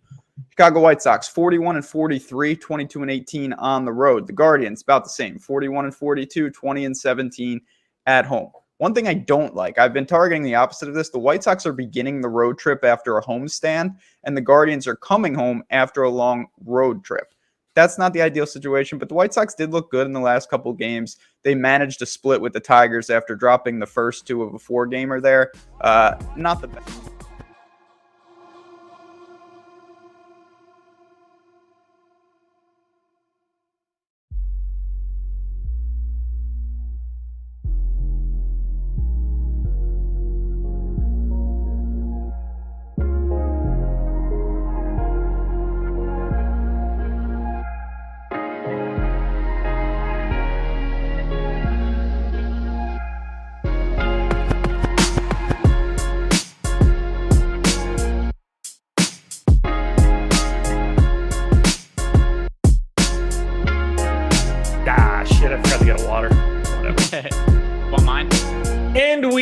are live. Welcome to the MLB Live Before Lock show. It is Monday, July 11th. I am Josh Engleman. I am joined by Greg Ehrenberg. We are brought to you by OddsShopper. 8-game slate, although if you look at our ownership, it might just be a one-gamer based on where all of it is going, but we'll detail all of that in a little bit. Eric said he didn't want to look like a loser when this show started. That was going to be tough for him no matter how I introed this show. But 214 likes. I can't talk too much crap. That's not too bad for the deeper dive. So congratulations to you guys for finally doing what you needed to do. Now I'll take it from here. Greg will also help me out for this one. We're going to run that number quite a bit higher. So hit that thumbs up if you haven't done it yet. Greg, how are you? How was your weekend? Nice weekend. And you come back, you get excited to do shows, play MLB DFS again, because Sunday's my only day off. And then you check out the pricing algorithm on DK and you realize they really fucked up when it came to the Padres. And it's hard because I do not really ever like to play the chalk at offense when it comes to fantasy, to DFS baseball, DraftKings, FanDuel, whatever it might be. I'm almost always underweight to the chalk. And this is a situation that I think is so unavoidable that this is one of the rare spots that I prefer to be contrarian at pitcher than be contrarian at offense, because the price tags are just so broken on San Diego. Yeah, even aggressively adjusting for leverage in my crunches, I can't get rid of Machado. Like that's the wrong price it's so wrong that even putting him in as like negative 20 something leverage still crosses Machado over thresholds to like jam him into my lineups. It's insane. I don't mind it because I think that it's better for us than if it's not like this. Like, I think the more likely scenario is that people make mistakes that they shouldn't make, but it does sort of take I don't know. Maybe I'm not even right there, but I don't know. I prefer it to be closer to correct. Yeah, I would absolutely like it to be correct. And same as you, by the way, because I went through and I'm building my lineups in Fantasy Crunch before this. I'm like, how many thumbs down do I have to give Manny Machado before he doesn't show up in my lineups? And there's no number. It doesn't matter what you do. He pops up in lineups. So at a certain point, it's like, all right, do I really want to build lineups that are that suboptimal relative to projections? And it's to what I said before, that I find the way to get contrarian ultimately is just going to be by playing lesser owned pitchers on this slate. Then it is just going to be eating typically to what I normally do, which is going underweight to offenses, because I don't know how to avoid these guys when you've got players hitting at the top of the order. And by the way, a great matchup against Jose Urena, who sucks. Yeah. It's like Norman Mazzara, you're min price. Eric Hosmer, you're min price. So it is something that's really hard to navigate. So I'm going to be contrarian at pitcher today. Luckily for me, I've been deep in the no stacks realm. So this really ultimately doesn't affect me at all. Like, they just won't show up and I'll just get more of a couple other guys, but I'll still be getting to some of them. So it doesn't affect me the same way as this would have in previous MLB seasons for me, where I would just see this giant negative leverage number and I know that I wouldn't have them as a 4 or 5 man stack. Like, I know how this story plays out. Today is actually going to be a little bit different for me. So I'm anxious to see it. It can't go any worse than it did on Friday, where I forgot to make a change to my randomness setting in FC when I ran my final crunch. Got to like 703 and clicked refresh and realized that I was going to get my ass kicked. And spoiler alert, got my ass kicked. 50% of my lineups were in the bottom 10% of the minimax. I basically didn't have anything reach the top 20%. It crunched lineups like 65 points off of my optimal. I just had straight garbage. It's basically like I optimized for salary, disregarding projection. That's I had everybody. It was so bad. The chart was really rough. I noticed it 2 minutes before the slate was about to lock. I messaged Adam. I was like, I ran my crunch wrong and all of my shit is broken and I'm going to get just absolutely annihilated. And it ended up being worse than I thought it was going to be. So number one, that is hilarious. Number two, in terms of optimizing for salary, I could tell you that by playing the Padres today and also trying to be contrarian at pitcher, I'm just looking through some of my lineups right now and just thousands upon thousands of salary getting left on the table today. And I do feel like even though I'm playing really chalky at offense, I still am going to have different looking lineups just based on some of the pitchers and leaving a bunch of salary on the table. I'm looking right now at the second lineup that popped up for me in Fantasy Crunchers. I reran my lineups for the Giants lineup coming out. $4,000 in salary left on table. So that's where my lineups are going to be at today. Didn't realize the Giants lineup came out. Were there any major changes? No, but the one thing was Brandon Belt was banged up, so I was waiting to see if he was in the lineup or not. He is in the lineup. Okay. Also, Mike Yastrzemski's hitting towards the bottom of the order, where he usually hits towards the top. I started running my crunches and everything since obviously I'm hosting this show and it makes it a little bit more difficult, but I liked the Giants in theory before the day started. I'm curious to see what shows up. I'm hoping that I don't have to go back and do anything interesting, but we've got 50 minutes at this point in time. I'm going to take you through every game. Nobody's heard your baseball thoughts yet on a show. No strategy show, no deeper dive for you, obviously. So let's rip through everything. Most of this stuff we're not going to have to talk all that deeply about. So I'm ready if you are. Yep, let's get into it. All righty. Guardians and White Sox, Cal Quantrill, Lance Lynn. Neither guy's really pulling any ownership. Is this a spot that you're getting to now with the whole I'm avoiding heavily owned pitchers dynamic? Yeah, so it's funny. My least favorite pitcher in baseball this year has been Lance Lynn. Every single start he's made, I bet the under on his strikeouts. I bet the money line on the team going against him. And I bet the other team's over in first 5 innings against Lance Lynn. I have strongly been of the belief that he might be washed. He is 35 years old now, about to turn 36. His velocity is way down this year. He got lit up in the minor leagues. He is coming off knee surgery. So I'm playing him today. That's I was going to say, I'm waiting for you to be like, I've got 25%. Yeah, which more or less. But the reason being is it's really just that he's 1% owned today on DK. And I still think we have seen some signs of him in the last couple of starts. The velocity's been up a little bit. One thing that's really hurt him is that he's just gotten left into games way too long. So there's been starts where he's looked kind of okay. And then it's like, oh, cool. Well, Lance Lynn is still out here walking guys at 113 pitches. And Tony La Russa is like, more Lance Lynn. So in terms of like, I have very minimal confidence in Lance Lynn. I just think him being 1% owned on both FanDuel and DraftKings, and that there is a history of him being a talented pitcher. The field's gone too far in the other direction. I'm with you. I think having a little bit of him is fine, especially if it's the analog to playing chalkier bats. Then this is just one of the spots you go. Do you have the same sort of feel for Cal Quantrill? No, I don't think there's really all that much redeeming about Cal Quantrill. And for reference, his over-under for strikeouts today is 3.5, and the under is one of the better props today in Odd Chopper. Part of the reason is because the strikeout prop, it's really juiced towards the over, so the under was like minus 150 or something like that. But it's just not enough strikeout upside for Cal Quantrill for me to really get behind it, and I think he's unnecessary. Even with me trying to play contrarian pitchers, I'm not going to play shit just for the purpose of being contrarian. I have to talk myself into it being like a Lance Lynn where I could see the possibility for a ceiling. I do have Quantrill at 3.9 strikeouts, but that's not something that we need to quibble about. This is not a guy that I'm going to be getting to for more than like a percentage point or two of lineups. How are you feeling about the stacks here? Guardians 7th in our top stack tool, 3rd in aggregate ownership. A little deceiving because a lot of that is just simply going to Jose Ramirez as it normally does. White Sox 3rd in our top stack tool, 4th in ownership. They're a little bit more balanced. Do you have a preference between these teams? Yeah, it's going to be the White Sox. So when it comes to Cleveland, first of all, overall, like Lance Lynn is one of the bigger stands that I'm playing a pitcher now, but it's just relative to him being 1% owned on DraftKings and FanDuel.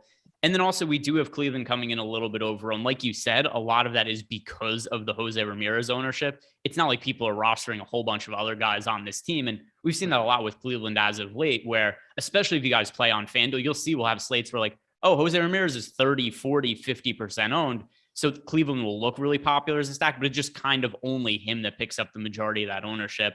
So I do think there are contrarian Cleveland stacks to be made that don't include Jose Ramirez, but on the whole, I'm siding more with the Lance Lynn side of this game. And then as for the White Sox, they're finally getting healthier. So it's a team that I think we could feel a little bit better about than we did a few weeks ago when they were missing guys, you know, like Tim Anderson to the top of the order and whatnot. But it's still, the ownership is more or less appropriate. 9% top stack odds, 8% ownership. So it's a team to be in the mix for sure, but I'm not all that much different on them than the field is. All righty. Anything else you want to touch on either side of this one, Guardians or White Sox? No, nothing else for me. All right, next one up, going to be Rays and Red Sox. This is basically a coin flip game. It's essentially just pitching. With these sorts of run totals quite low, 3.9 for the Rays, 4.0 is what I have for the Red Sox. So we're not getting too crazy there. Tampa going to a bullpen game. It's looking like Josh Fleming is going to be the long man there. Brian Bayo going for Boston. This is what I'm really curious about. Where do you land on Bayo at the bottom of this 5K today? I love him. So it seems like the field has really gotten off of him after his first start, where he ended up being way more popular than I thought he was going to be, especially on DraftKings for his first start of his career. But we have him projected now for ownership in the mid-teens. And he's one of the top pitching prospects in baseball. And you watch him pitch for, like, you watch him throw 3 or 4 pitches. It's easy to see why. He has a sinker that reaches 100 miles per hour. He has good off-speed stuff. At least in the minor leagues, he generated a ton of swing and misses and strikeouts.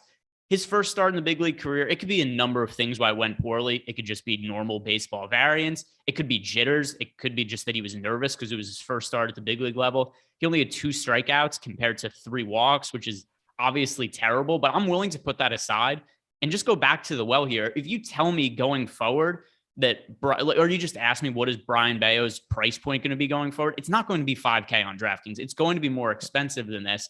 And just in the interest of trying to find upside pitchers that I think are not all that popular, he's one of them that fits the bill for me. And it also makes sense to make some lineups where if I could leave a couple $1,000s on the salary and go from an Alex Cobb down to a Brian Bayo, because I don't think these two are all that much different looking. And in fact, I think the upside is probably higher for Bayo just because he's such a well-regarded prospect and has such good stuff. So it's the same matchup he had against the Boston Red Sox or it's the same matchup against the Tampa Bay Rays that went really poorly for him in his first start, which I'm sure is going to temper expectations and make people be concerned. But he's also at home. He's in Tampa Bay. It's a pitcher-friendly park. He's all the talent in the world. So with the modest ownership, I'm going to be backing him again. Really could have used you on the strategy show this morning to agree with me in my Bayo is better than Cobb take for today. So we're in the same. Was that an exact same discussion you had earlier? Yeah, Adam was more Cobb. Thought he had a little bit more potential to go deeper in the game. I felt otherwise. We were, for the record, like Adam was not saying that, Bayo was like a no-go or anything, that these guys were obviously very close to each other. I preferred Bayo though, like even salary independent. With salary at 5K to 7,400, like to me, it becomes not close. But I have Bayo projected higher than Cobb. Okay, yeah, so we were very much on the same line then, because that's where I'm at also. I'm getting to, and it's not that I'm writing off Cobb on this slate, but I'm getting to more of Bayo. And I just love the idea where, like, hey, I'm gonna be making some stacks of a very chalky Padres team today. There's gonna be a decent amount of ownership going to Alex Cobb as well. I don't imagine there's going to be that many stacks that it's like, hey, you could get to Alex Cobb in this lineup, but instead I'm leaving the $2,400 in salary on the table and just playing Bayo instead. I think that's one of the more reasonable ways to differentiate today. We are on the same page. I just finished my crunch, which is always good.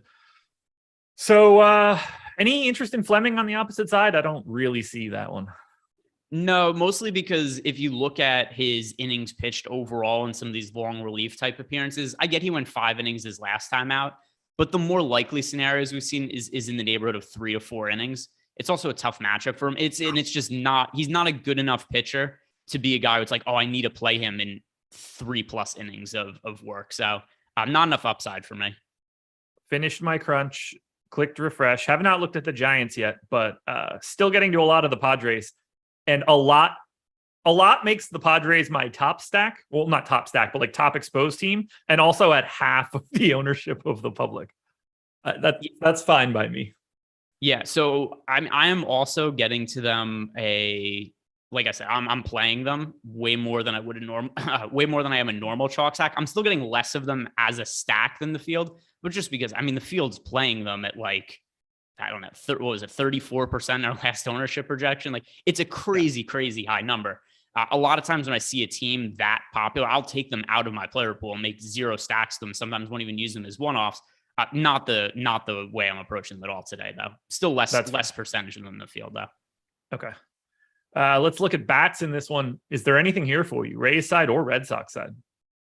No, and I do think there's a chance that the Rays end up being a little bit popular against Bayo just because of how hard they hit him a few days ago. But it's hard for me to be all that optimistic about the Rays going forward, particularly when they just recently got Wander Franco back from the team, the best player on the team in all likelihood. And all of a sudden he's hurt again. Durability seems to be an issue with him at this point in his career. So I'm siding more with the Bayo side, and not really too much to like from the offenses here. Pretty low implied team totals for both sides, and it's a pitcher-friendly park. All righty. Nothing else there for me, so we can keep this moving to game number 3. Zipping through it all. Cardinals and Phillies. Cardinals, 3.8 run implied total. Phillies, 4.1. Sort of similar to what we're getting for Rays Red Sox, just different kind of pitching. Miles Michaelis for the Cardinals, 3% owned. Aaron Nola, slightly different ownership here, 44% the last that I looked. Let's just land here. What are you doing with Nola? You were talking before about being lighter on pitchers. Is Nola one of those guys? He is, and a lot of it has to do with he's going to be popular, and I can't build lineups where I'm just playing all the chalky offenses, all the chalky hitters, and all the chalky pitchers. So I look at Nola, and there's risk with him going up against the St. Louis Cardinals. I generally don't love rostering pitchers going up against St. Louis because it's a team that puts the bat on the ball. They're going to be better against left-handed pitching than they are against right-handed pitching, but they're going to make contact against righties. Nola's coming off one of his worst starts of the season against the Nationals, where he was just not able to generate strikeouts. And he was going up against a team in the Nationals, which doesn't have a great offense, but they make contact. And I think it's also potential to get that kind of start against the Cardinals today, where he goes deep into the game. Overall, from a real life standpoint, I expect him to find success, but I don't know what his realistic strikeout upside is against a team that makes as much contact as the Cardinals does. So this is one of the spots where I feel like I could differentiate. It could certainly go wrongly because Aaron Nola is great, but I see reason to get underweight to him when he's this popular. I am basically right around the field on Nola at this moment. Because my lineups are naturally not contrarian, it's a lot easier for me to just play chalkier pitchers too. So plenty of ways to skin a cat, they might say. Don't do that. Also, what is the origin of that saying? No idea. Who is the psychopath that was like, you know what I found out? I've done some market research. Yeah, you could take the skin off of felines in so many different ways. Yeah, I've found like 80 different ways to do it so far. Let's find out. Origin of saying there's more than one way to skin a cat. Goes back to the 1600s. Oh my God. Way back in 1678, English naturalist John Ray may have provided the earliest written version in his collection of English proverbs. There are more ways to kill a dog than hanging. Oh, all right. I didn't realize it could take a darker turn. Unbelievable. Yeah, it doesn't. I don't know, maybe like 150 years. Oh my God. Not wanting to overuse a cliche, writers later became more creative in knocking off a few of the creature's 9 lives. In his 1855 classic Westward Ho, Charles Kingsley wrote, "There are more ways of killing a cat than by choking it with cream. Others did cats in with butter, while a few still off dogs with pudding." Interesting. Yeah, I knew it wasn't gonna have great origins, but it's somehow gone worse than I was expecting. Yeah, we should ignore that for the rest of this. Michaelis? I'm just in general. If you think some of these sayings, people just bring them up like, "Hey, more than one way to skin a cat," and then why do I need more than one? I need 0 ways personally. Yeah, I hope that I don't ever have to skin a cat at all. If I do, something bad happened, because I'm either in the wilderness, like saving my own life by eating some sort of animal, which I'm not necessarily sure I have the ability to do, or I'm a total psychopath just killing like house cats around the neighborhood. Yeah, and there's nobody that, well, this is probably like Eric, what he does in his free time, because he's too, smiley and, weird actor nonsense stuff. So I'm sure that if you ask him, oh, there's more than one way to skin a cat, I'll be like, yeah, I've got a list of 70 of them in notes app in my phone. Are you playing Michaelis? No, I very rarely play Michaelis. He's not bad, but it's another guy who there just isn't strikeout upside for. And he's never all that cheap either. Like, he's not a guy that you could play for a minuscule salary. He's $8,800 on FanDuel today. He's $8,800 on DK. So the same price on both sites. He's a fairly difficult matchup. And yeah, the results have been solid this year. 2.72 ERA, 3.51 expected ERA. He's never had a single year of his career where he's had a strikeout rate over 20%. He's a career best 19.7% K rate this year. And that's just not good enough to get it done at his price tag. Brutal. I miss this dude being like slightly more interesting than he is now, but it's neither here nor there. Cardinals and Phillies bats. Is there anything here for you? So Cardinals and Phillies bats, if you're playing 150 lineups, it wouldn't be the end of the world if you said you had a couple stacks of them here or there, but we have the Cardinals with the lowest top stack odds on the entire slate at 2%. They're picking up 1.5% ownership. And then as for the Phillies, about appropriately owned, 4% ownership, 4% top stack odds. So if I had to play one side, the Phillies are slightly more favorable, but I don't really think there's too much to see from offenses. All righty. That was easy. 3 games up, 6 more to go. Nope. 5 more to go. This is an 8-game slate. I can move my stuff around now. I have all my windows in different places because I was trying to run these sims. Now, ready to go. Talking free tools for today. It's a quick one. MLB projections, but it's arguably the best one you can get. If you're watching this show, you probably want them. So go to stokastic.com, click the links, or look in chat for Jordan or Nightbot, or I can't remember what they're called any longer, but look for a bot in chat that isn't one of the sex bots to give you a link to our website. Or do. That would be really funny if somebody says like, hey, I tried your promo code at the stop jerking site and it didn't work. Yeah, no, I just kept jerking. Yeah. Promo code MLB Live. Okay.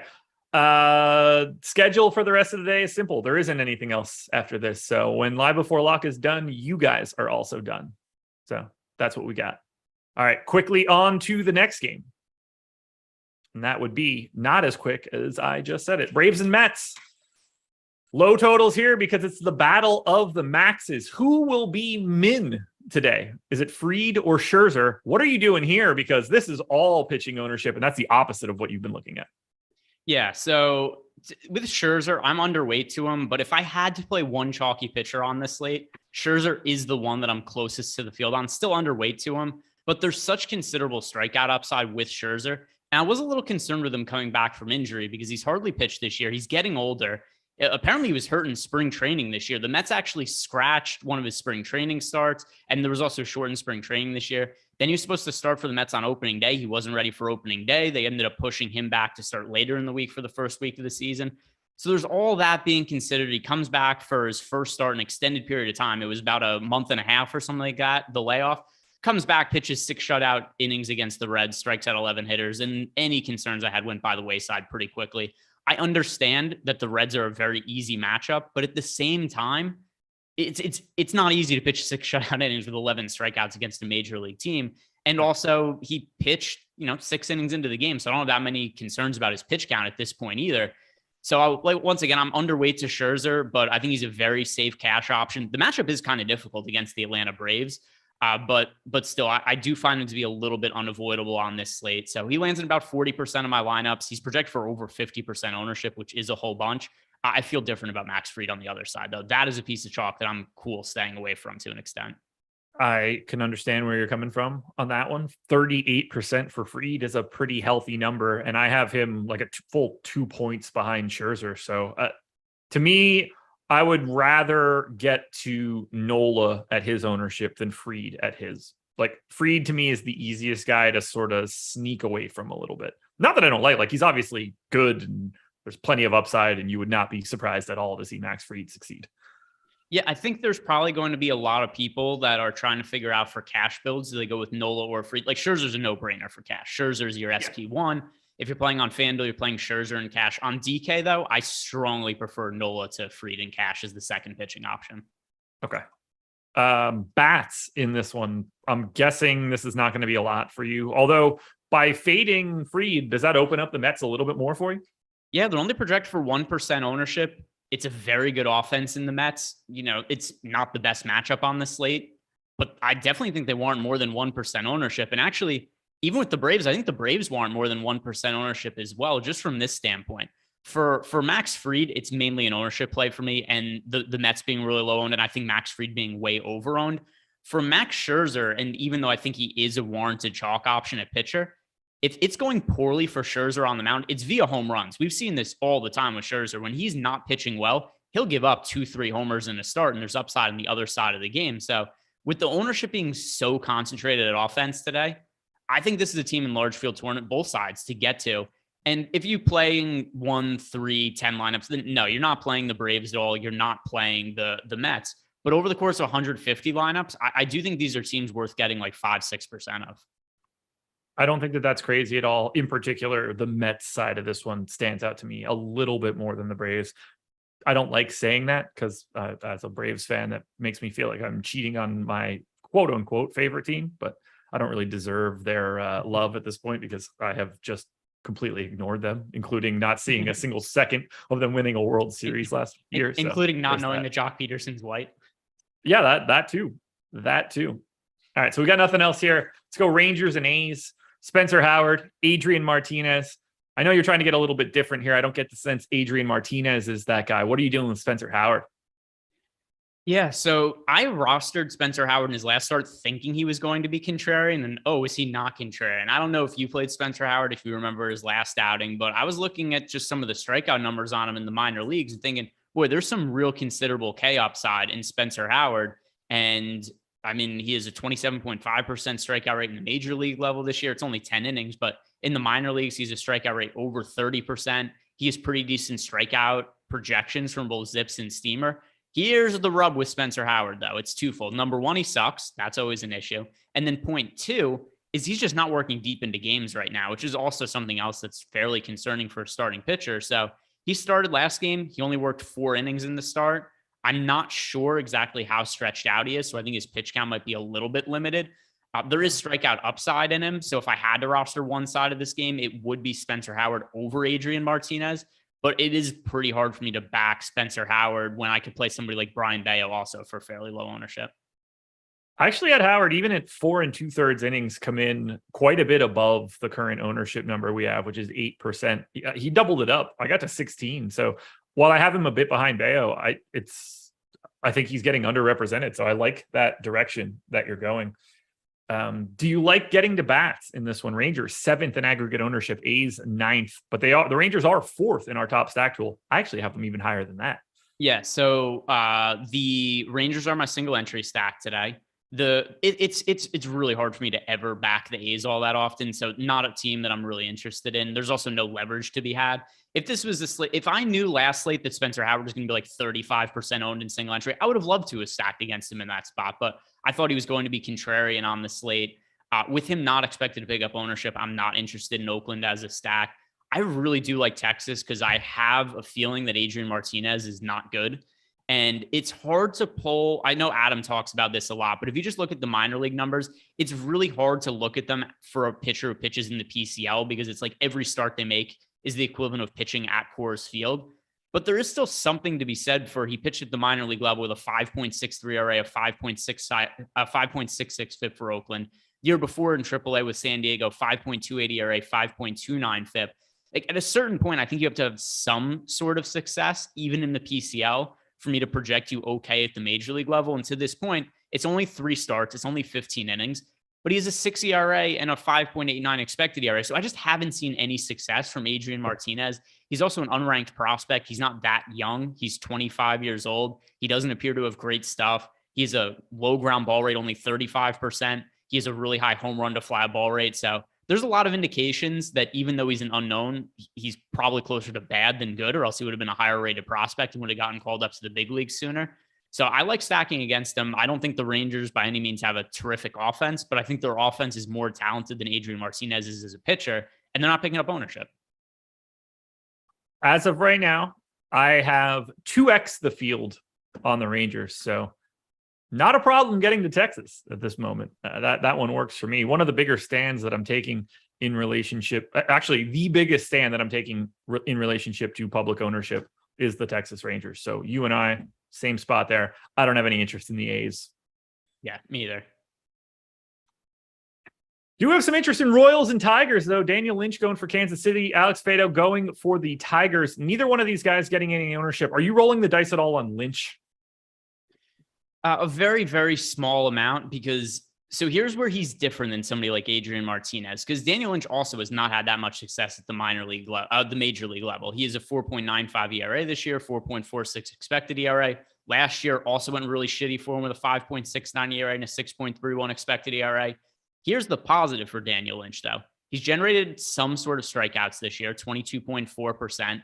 Also, he's a very highly rated prospect. Before he got called up by the Royals last year, he was ranked as a top 100 prospect consensus across all ranking sites. So there is actual talent when it comes to Daniel Lynch. He throws pretty hard, fastball, 94.5 miles per hour, decent off-speed stuff. He's yet to put it all together, but this is a pretty good matchup for him to potentially put it together against the Detroit Tigers. This is one of the weaker offenses in baseball. So as far as contrarian pitchers go, I do think that he is somebody to consider when another guy who's only projected for 1% ownership on DK at a really cheap price.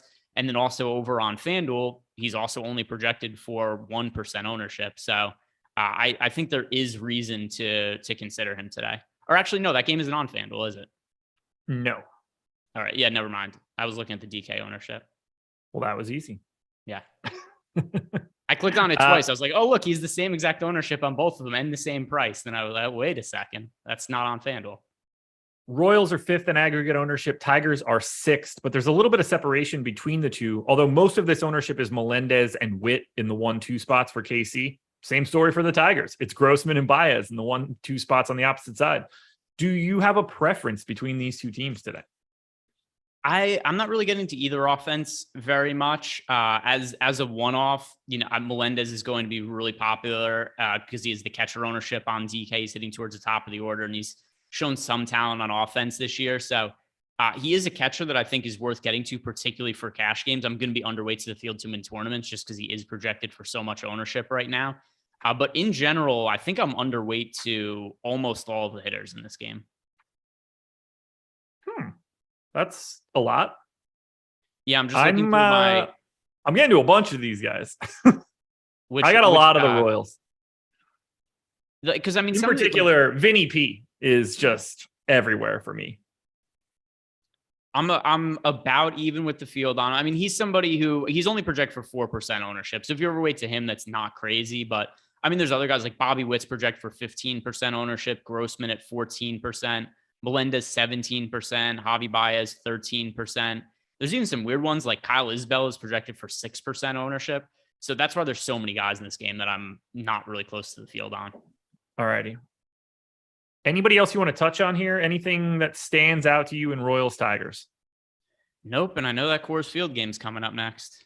It is coming up next. But before we get there, one, hit that like button. 865 people in here right now, 266 likes. Now is the time for 300 likes. Hit that thumbs up. We need 34 more. And now we can quickly talk Odds Shopper. Best tool you're going to find around Stokastic.com. Go to oddshopper.com to get it. Whether we want to start with just the ability for you to shop around when you're trying to put your bets in to get the best line possible. That is fantastic. Helps you a ton, helps no one else. Doesn't help the books, that's for sure. They don't want you to get the best line possible. They want you to not do this process. Keep the money in your own pocket. Shop around for lines using Odds Shopper. It's obviously in the name. But not even that. If you're interested in betting on props, I can't imagine there's a better tool out there for you. We show the projection, your expected ROI, your expected win rate. You have the ability to look at all of these things across multiple sports books. If you're in a legal state, there's absolutely no reason that this shouldn't at least be a part of your research. If you're not in a legal state, there's absolutely no reason you shouldn't be using this for extra DFS information to be ready for when your state gets legal, because there are plenty of deals out there that are going to get you a couple extra shekels in your pocket too. Just use Odds Shopper. Trust me here. Totally free. That's the spiel, guys. It's free. Just use it. It's awesome. Let's talk Coors.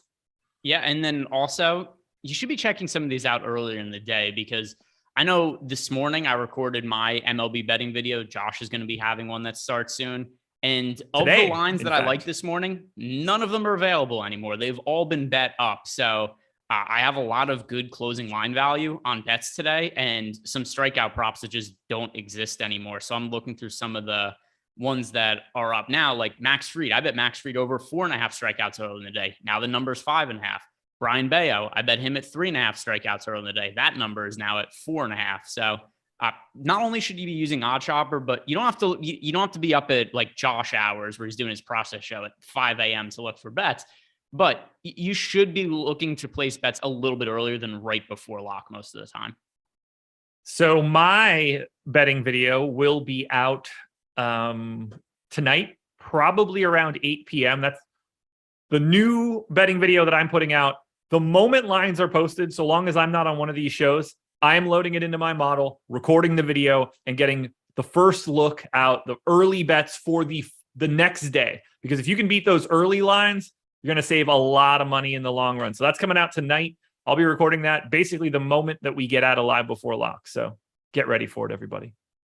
That's on the Odd Shopper channel, by the way. So another reason you guys should use Odd Shopper. Rockies and Padres. How much Sean Manaea are you playing? A little bit more than the field. I'm just based on his talent. It's scary as shit rostering pitchers at Coors Field because you could be 3 innings into the game. They have negative 12 fantasy points, and the lineup that has them is totally fucked. But at the same time, also, Sean Manaea is one of the better pitchers on today's slate. And he's only projected for 1% ownership. So I think he's worth being overweight to as well, just in the interest of trying to take some of these really low-owned pitchers and just mix them in, whether it's Lance Lynn, Sean Manaea, guys like this, pitchers that I think have reason to think there could be upside, even if the downside is also pretty evident. Give me the pitchers 1% owned here in Sean Manaea against a Rockies team that is playing at Coors Field. They're certainly better against left-handed pitching than they are against right-handed pitching. But we have Sean Manaea with better odds of being a top 2 pitcher than 1%. We have it around 10% in the top pitchers tool. And then also when it comes to the Colorado Rockies on the other side, this is the second most negatively leveraged team on the slate outside of the San Diego Padres. So I think you're getting some positive leverage by playing Manaea against the Rockies. Nobody's playing him at all. So this is something that makes sense to me, particularly to differentiate some Padres stacks. If you're playing the Padres and you need to get different at pitcher, there's a little bit of correlation there. If the Padres put up a lot of runs, there's a better chance for Manaea to pick up the win bonus. But then also just nobody's playing Manaea. So you don't have to be worried too much about your ownership at offense if you're playing a 1% owned pitcher. How many of these 40% owned hitters are you playing today? We'll start with the Padres side. Break it down. How are you going to manage this? Is there anything that immediately stands out to you? Because this is kind of the most ridiculous thing that's happening today. As of this moment, I have 18% aggregate exposure to the hitters for the Padres. The public is at 33 1/3.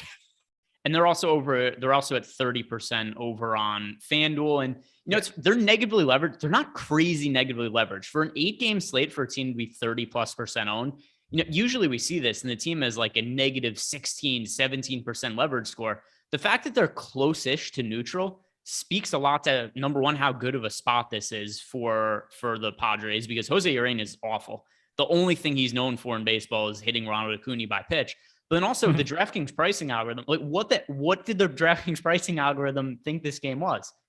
Did it think it was being played underground as opposed to at altitude? Did it think Jose Urena is good? It just doesn't make any sense because Hosmer's 2,100. The entire lineup is underpriced, but the degree to which they're underpriced, you have 2 of the hitters in the top 5 of the order are 21 and 2,000. It's terrible, terrible pricing. Yeah, it's so weird to me because my guess is that if the Padres play on Thursday, they're going to be like wildly overpriced for whatever they're doing. There's going to be like a multiple day lag where this just goes up and it's going to be so like Manny Machado should not be 4,900 ever, let alone in Coors. He should be 6K today. He's 41% owned. And that's not even the highest number of anybody on his team on DraftKings, because Jake Cronenworth is 45% owned because he's even a more preposterous 4,100 at second base today.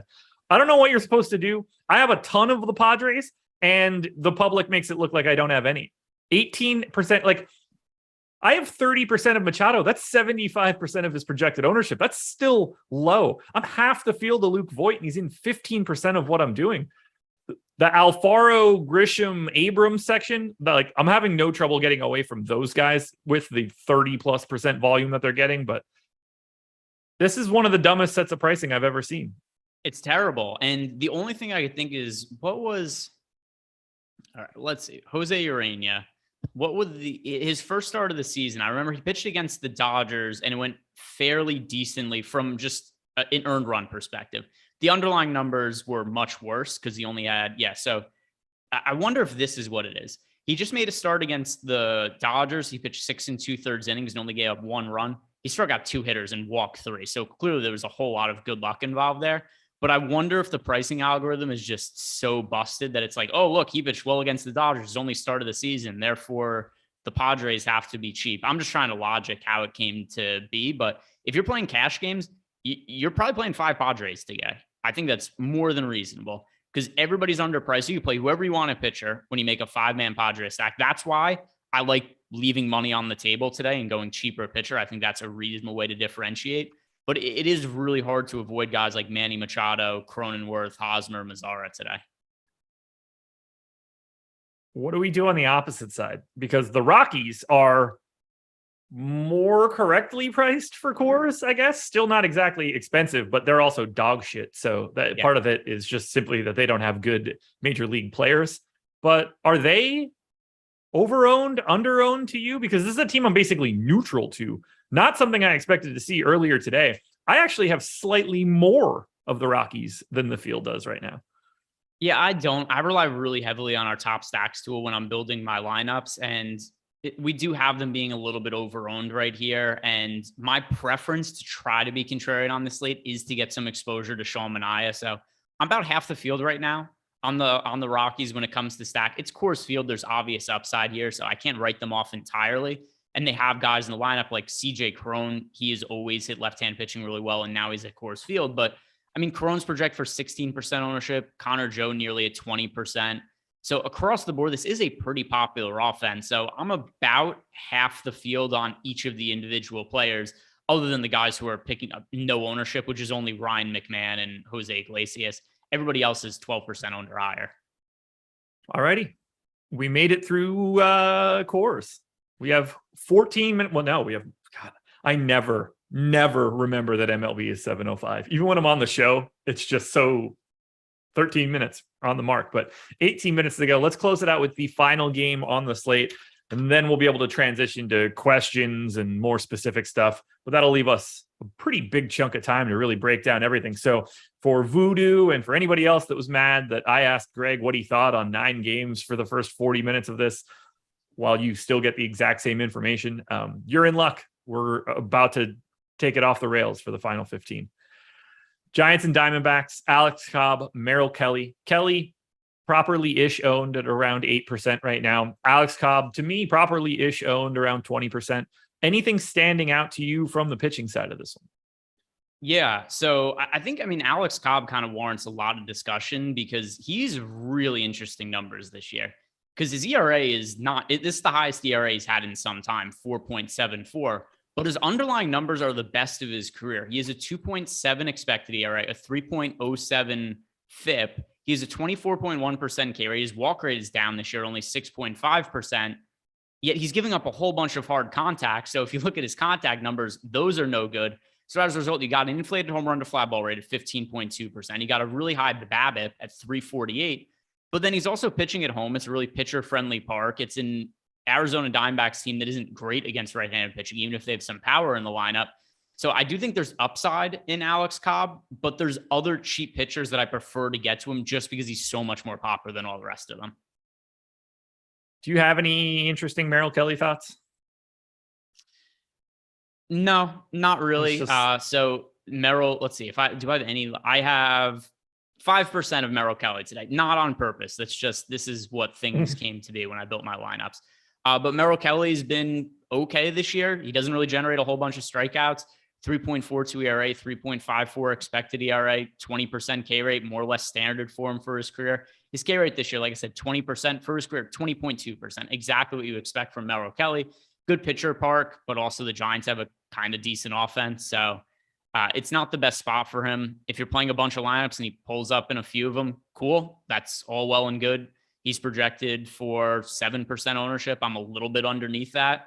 He's really a nothing burger to be on this slate. I basically don't have any Diamondbacks, so I don't have a huge take there. I do, however, have 3 times the field of the Giants, 6.7% aggregate ownership in comparison to the 2% that we are projecting right now. How do you feel about San Francisco in this one at no ownership? I hate stacking them just because all these guys are going to get pinch hit for. That's the number one annoying thing about the about rostering the San Francisco Giants is that you get in these situations where, all right, Merrill Kelly's starting. If Merrill Kelly comes out of the game in the fourth or fifth inning, and they put a left-hand pitcher in, Luis Gonzalez is coming out, Lamont Wade is coming out, Jock Peterson could be coming out. And that's what just makes this team so annoying. From a stacking perspective, if they put up a whole bunch of runs in a hurry, it matters less. But it's nearly impossible for me to roster Giants players heavily as one-offs just because they're so dependent on each other, and just the pinch hit risk is astronomical. So I've not really been stacking the Giants very much this year because of the pinch hit issues, and I'm not really doing it a whole bunch today. But I mean, getting overweight to individual hitters isn't hard when the most popular hitter is Jock Peterson at 2.9%, and basically the entire lineup is 1% owned. And I know what he looks like now too, so I can get to all the Jock Peterson that I want. Yeah, I don't know what it is. Just their lack of ownership is, like, I guess, mildly appealing for me. The fact that they have basically nobody getting ownership. It's not like I have to take a huge stand on a $2,400 Lamont Wade in the leadoff spot. Like, he just shouldn't be 3% owned on a day like today. But when the entire Padres team is free and the Rockies aren't too far behind, you don't need that sort of value. But, like, to me, he's just like, that's just not what should happen to a leadoff hitter on any slate, really. And, like, he's not even a bad one. He's, like, actually a good hitter, not like just some random scrub, like 85 WRC plus type dude. I love the idea of getting to someone like Wade as a basically free square to unlock other things for me. He just naturally climbs on a day where the Padres have such negative leverage for me. He just slips in and replaces all of that $2,500 garbage that's getting 40% ownership. But I don't really love taking the Giants in San Francisco or with this sea of lefties. So I'm hoping they do the damage early. Yeah. I mean, if they don't do the damage early, you're screwed for two reasons. Number one, because, well, if they don't score runs early, they're probably not scoring runs. But then point two, also, if they don't score runs early, the stars are getting pinch hit for after you get past the early part of the game. So, relative to the 1% ownership, if you more than that, that's more than reasonable. It's just a team I really do not like prioritizing.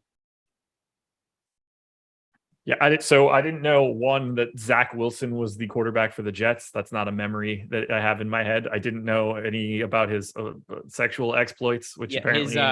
So apparently, because I read one thread on Twitter about it, and it was pretty funny. So Zach Wilson's here's my understanding of the situation. Zach Wilson's best friend is dating his ex-girlfriend, and somebody on Instagram made fun of it in his ex-girlfriend's comments. And she replied and said, yeah, well, he's hooking up with his mom's best friend. Well, that's interesting, I guess. Yeah, I don't know. I hate the NFL. I try not to follow it, so I don't have any idea what he's doing. This is a storyline I can get behind, though. It's a garbage sport. I don't understand the appeal at all. I mean, just the idea that he's hooking up with his friend's mom, it's kind of fun. Oh, that I'm in for. Yeah, this is the only thing I care about for the NFL. The game itself, I'd rather never see it again. Yeah, no, I'm saying for this individually, it's a storyline I can get behind because what is sports without the storylines or whatever? Like, I don't watch sports for the sports. That's like, of the things that I watch sports for, the athletic competition is like 850th on the list. It's mostly storylines, gambling purposes, drama. Like the things that I like about sports, it's reality TV for men for the most part. Mitchell Welsh seems to think I'm just like making this shit up. None of this is fake. I had no idea Jock Peterson was white because I don't turn on baseball games and I don't look at their pictures. How the hell am I supposed to know this kind of stuff? I have no idea. I don't wash my hands when I take a piss most of the time because I don't care. When you take a shit, just duty everywhere? No. But like, I don't just wipe with like my forearms. You know what I mean? Like, this is not all that difficult of a task more often than not. But yes, it's a garbage sport. Everyone should understand how awful the NFL is. There's not a worse sport to watch than a football game.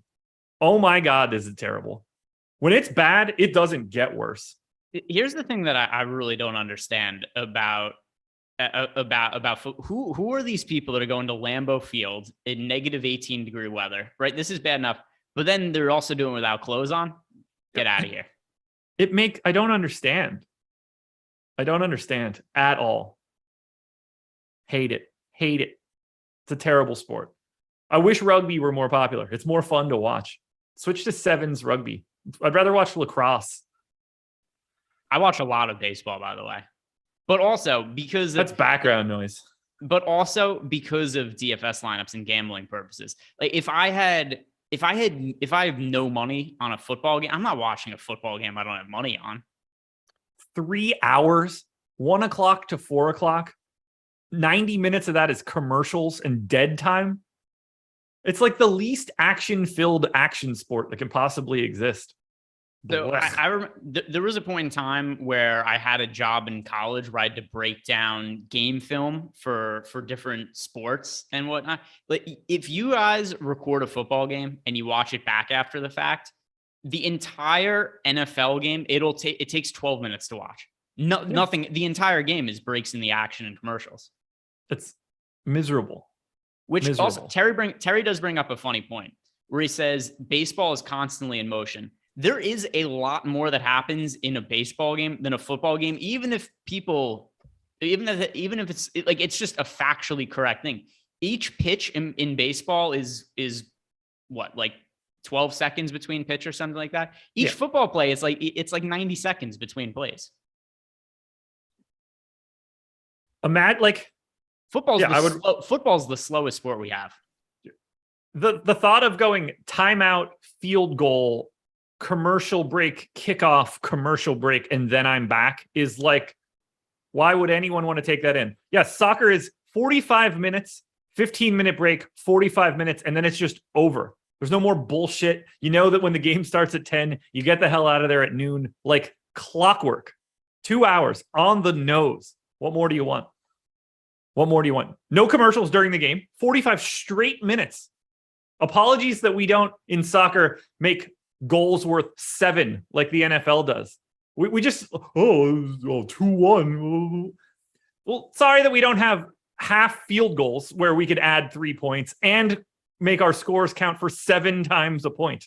Yeah, but we do have a super chat we should get to. But yeah, the concept that it's like, hey, football's high scoring because the points count more. Yeah, it's insanity. A little silly. What's the average? 2 touchdowns to 1 touchdown? Like, it's insane. But they're worth so many points, Josh. They don't add on extra time just because they want to. That's not how this works. Okay, super chat. Shout out to Julio G. Said, hey, fellas, on smaller entries like 20 max 4-seamer, is it more profitable to go higher ownership or more contrarian? The number of entries that you have don't really matter in this case at all. And there's no such thing as this is the more profitable way to do this. There is no right answer for what you're looking for here. Well, I mean, in general, because if I understand what he's saying correctly, I think he wants to play guys just because they are highly owned, which is not really a good course of action. If I understand that correctly, no, you should never play somebody just because they're highly owned. And in most cases for baseball, when something is the chalk, if you look at a lot of our projections, particularly for offense, that is most likely an over-owned spot. But that's not always a one-size-fits-all rule. Every once in a while, there'll be a team where it's like, hey, they're 30% owned with 35% top stack odds. So they could be really popular and over-owned. But by and large part, if you're seeing a team that is massive, massive popularity, it's not a reason to play them. There we go. Man, this Mitchell Welsh guy really has doesn't enjoy me all that much, which makes me wish that I did every show that we had just to ruin his day. Yeah, I'm confused why he's here not watching football right now. I don't know. Right? There's a football game. Apparently, I'm the biggest attention whore. HOR, and I got a sneaky suspicion that this character thinks that's how you actually spell it. And in all capital letters as well. Yeah. No way he knows that there's a W at the beginning of that word, though. That's for sure. No, or an E at the end. No. I am not an MLS fan. I'd like to be, but it's not as good. It's the same reason I don't watch the WNBA. because I know where the better stuff is. I don't watch AA baseball either. I watch the tip of the spear. That's it. I don't watch the CFL. No, which is actually like visually a better product as far as I'm concerned. Which, you know what they should implement into the NFL? The Rouge. The what? You don't know about the Rouge? The Rouge? In Canadian football, there's a 1-point play called the Rouge. It's just horrific for brain injuries. So if somebody punts, if there's a punt, okay, if you call a fair catch or don't advance the ball, the other team gets 1 point. So it just encourages you to run forward and just incur brain damage. Interesting. Not familiar with that. Been a while since I caught a CFL game, but I'm in. I'm in.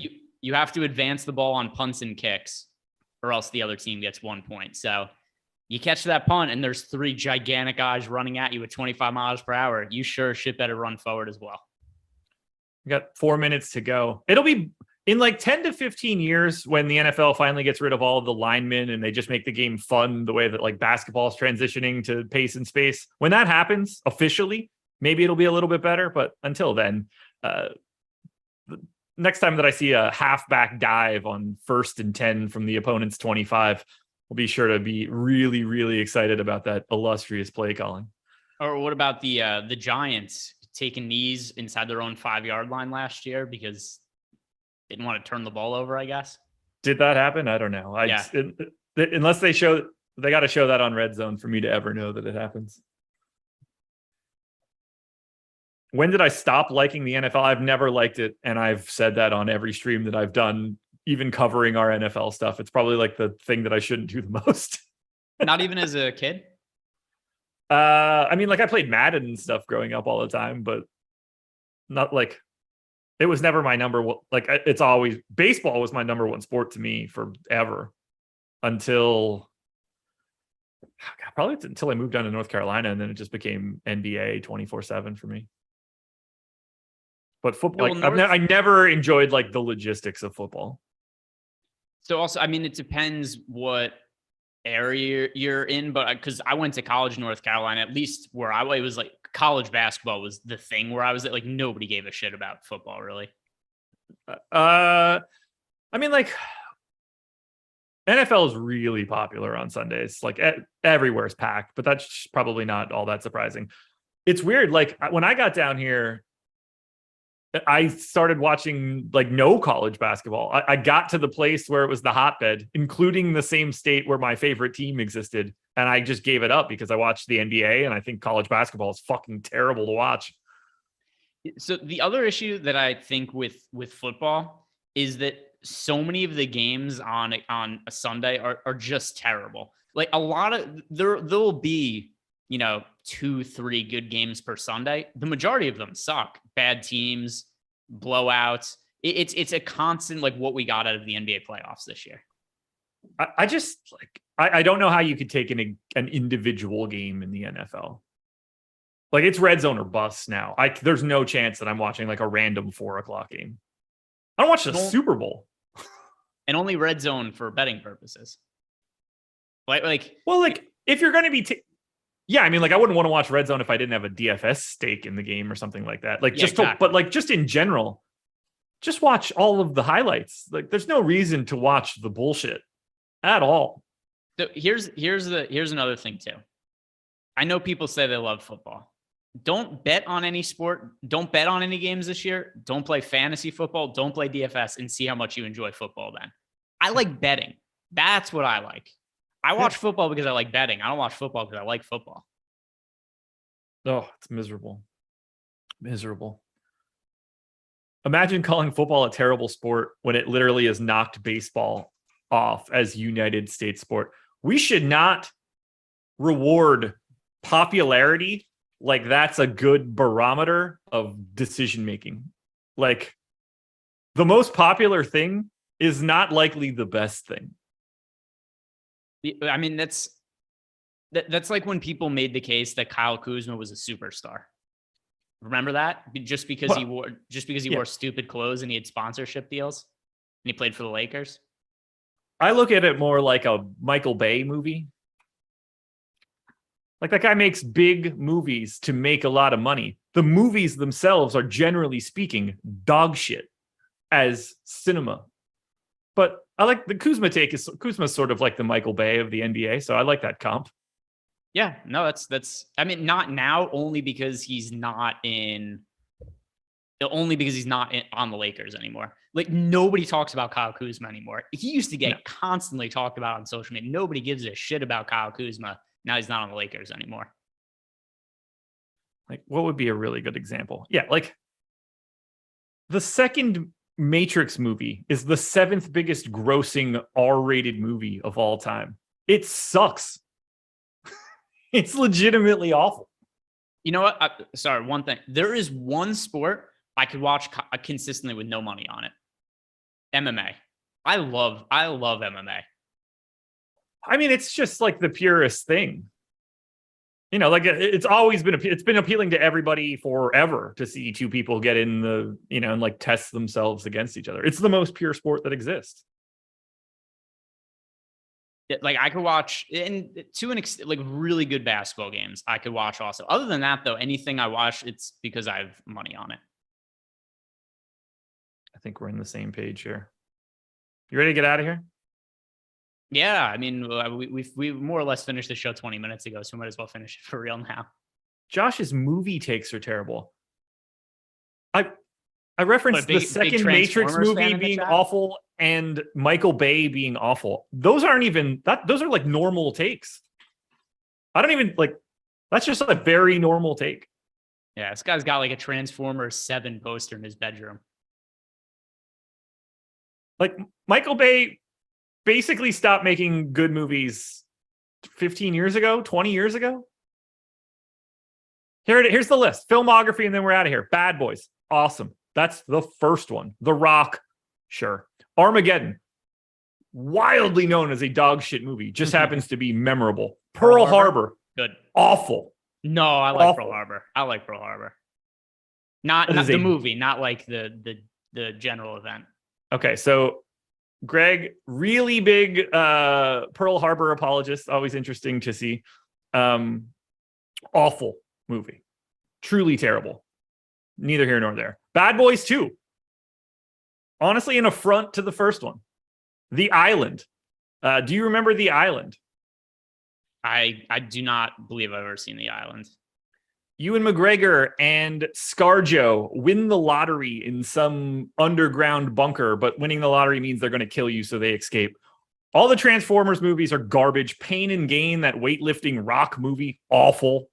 Awful. Terrible. The Ambulance with Jake Gyllenhaal that's out now. Michael Bay is the worst. Let's get out of here. Guys, hit that like button, subscribe to the channel, notification bell. Good luck on everything that you have tonight. Greg, I'll talk to you tomorrow, I'm sure. Who the hell knows what's going on? Watch my betting video. It'll be up soon enough. Look in the Odd Shopper channel in the next hour. Peace.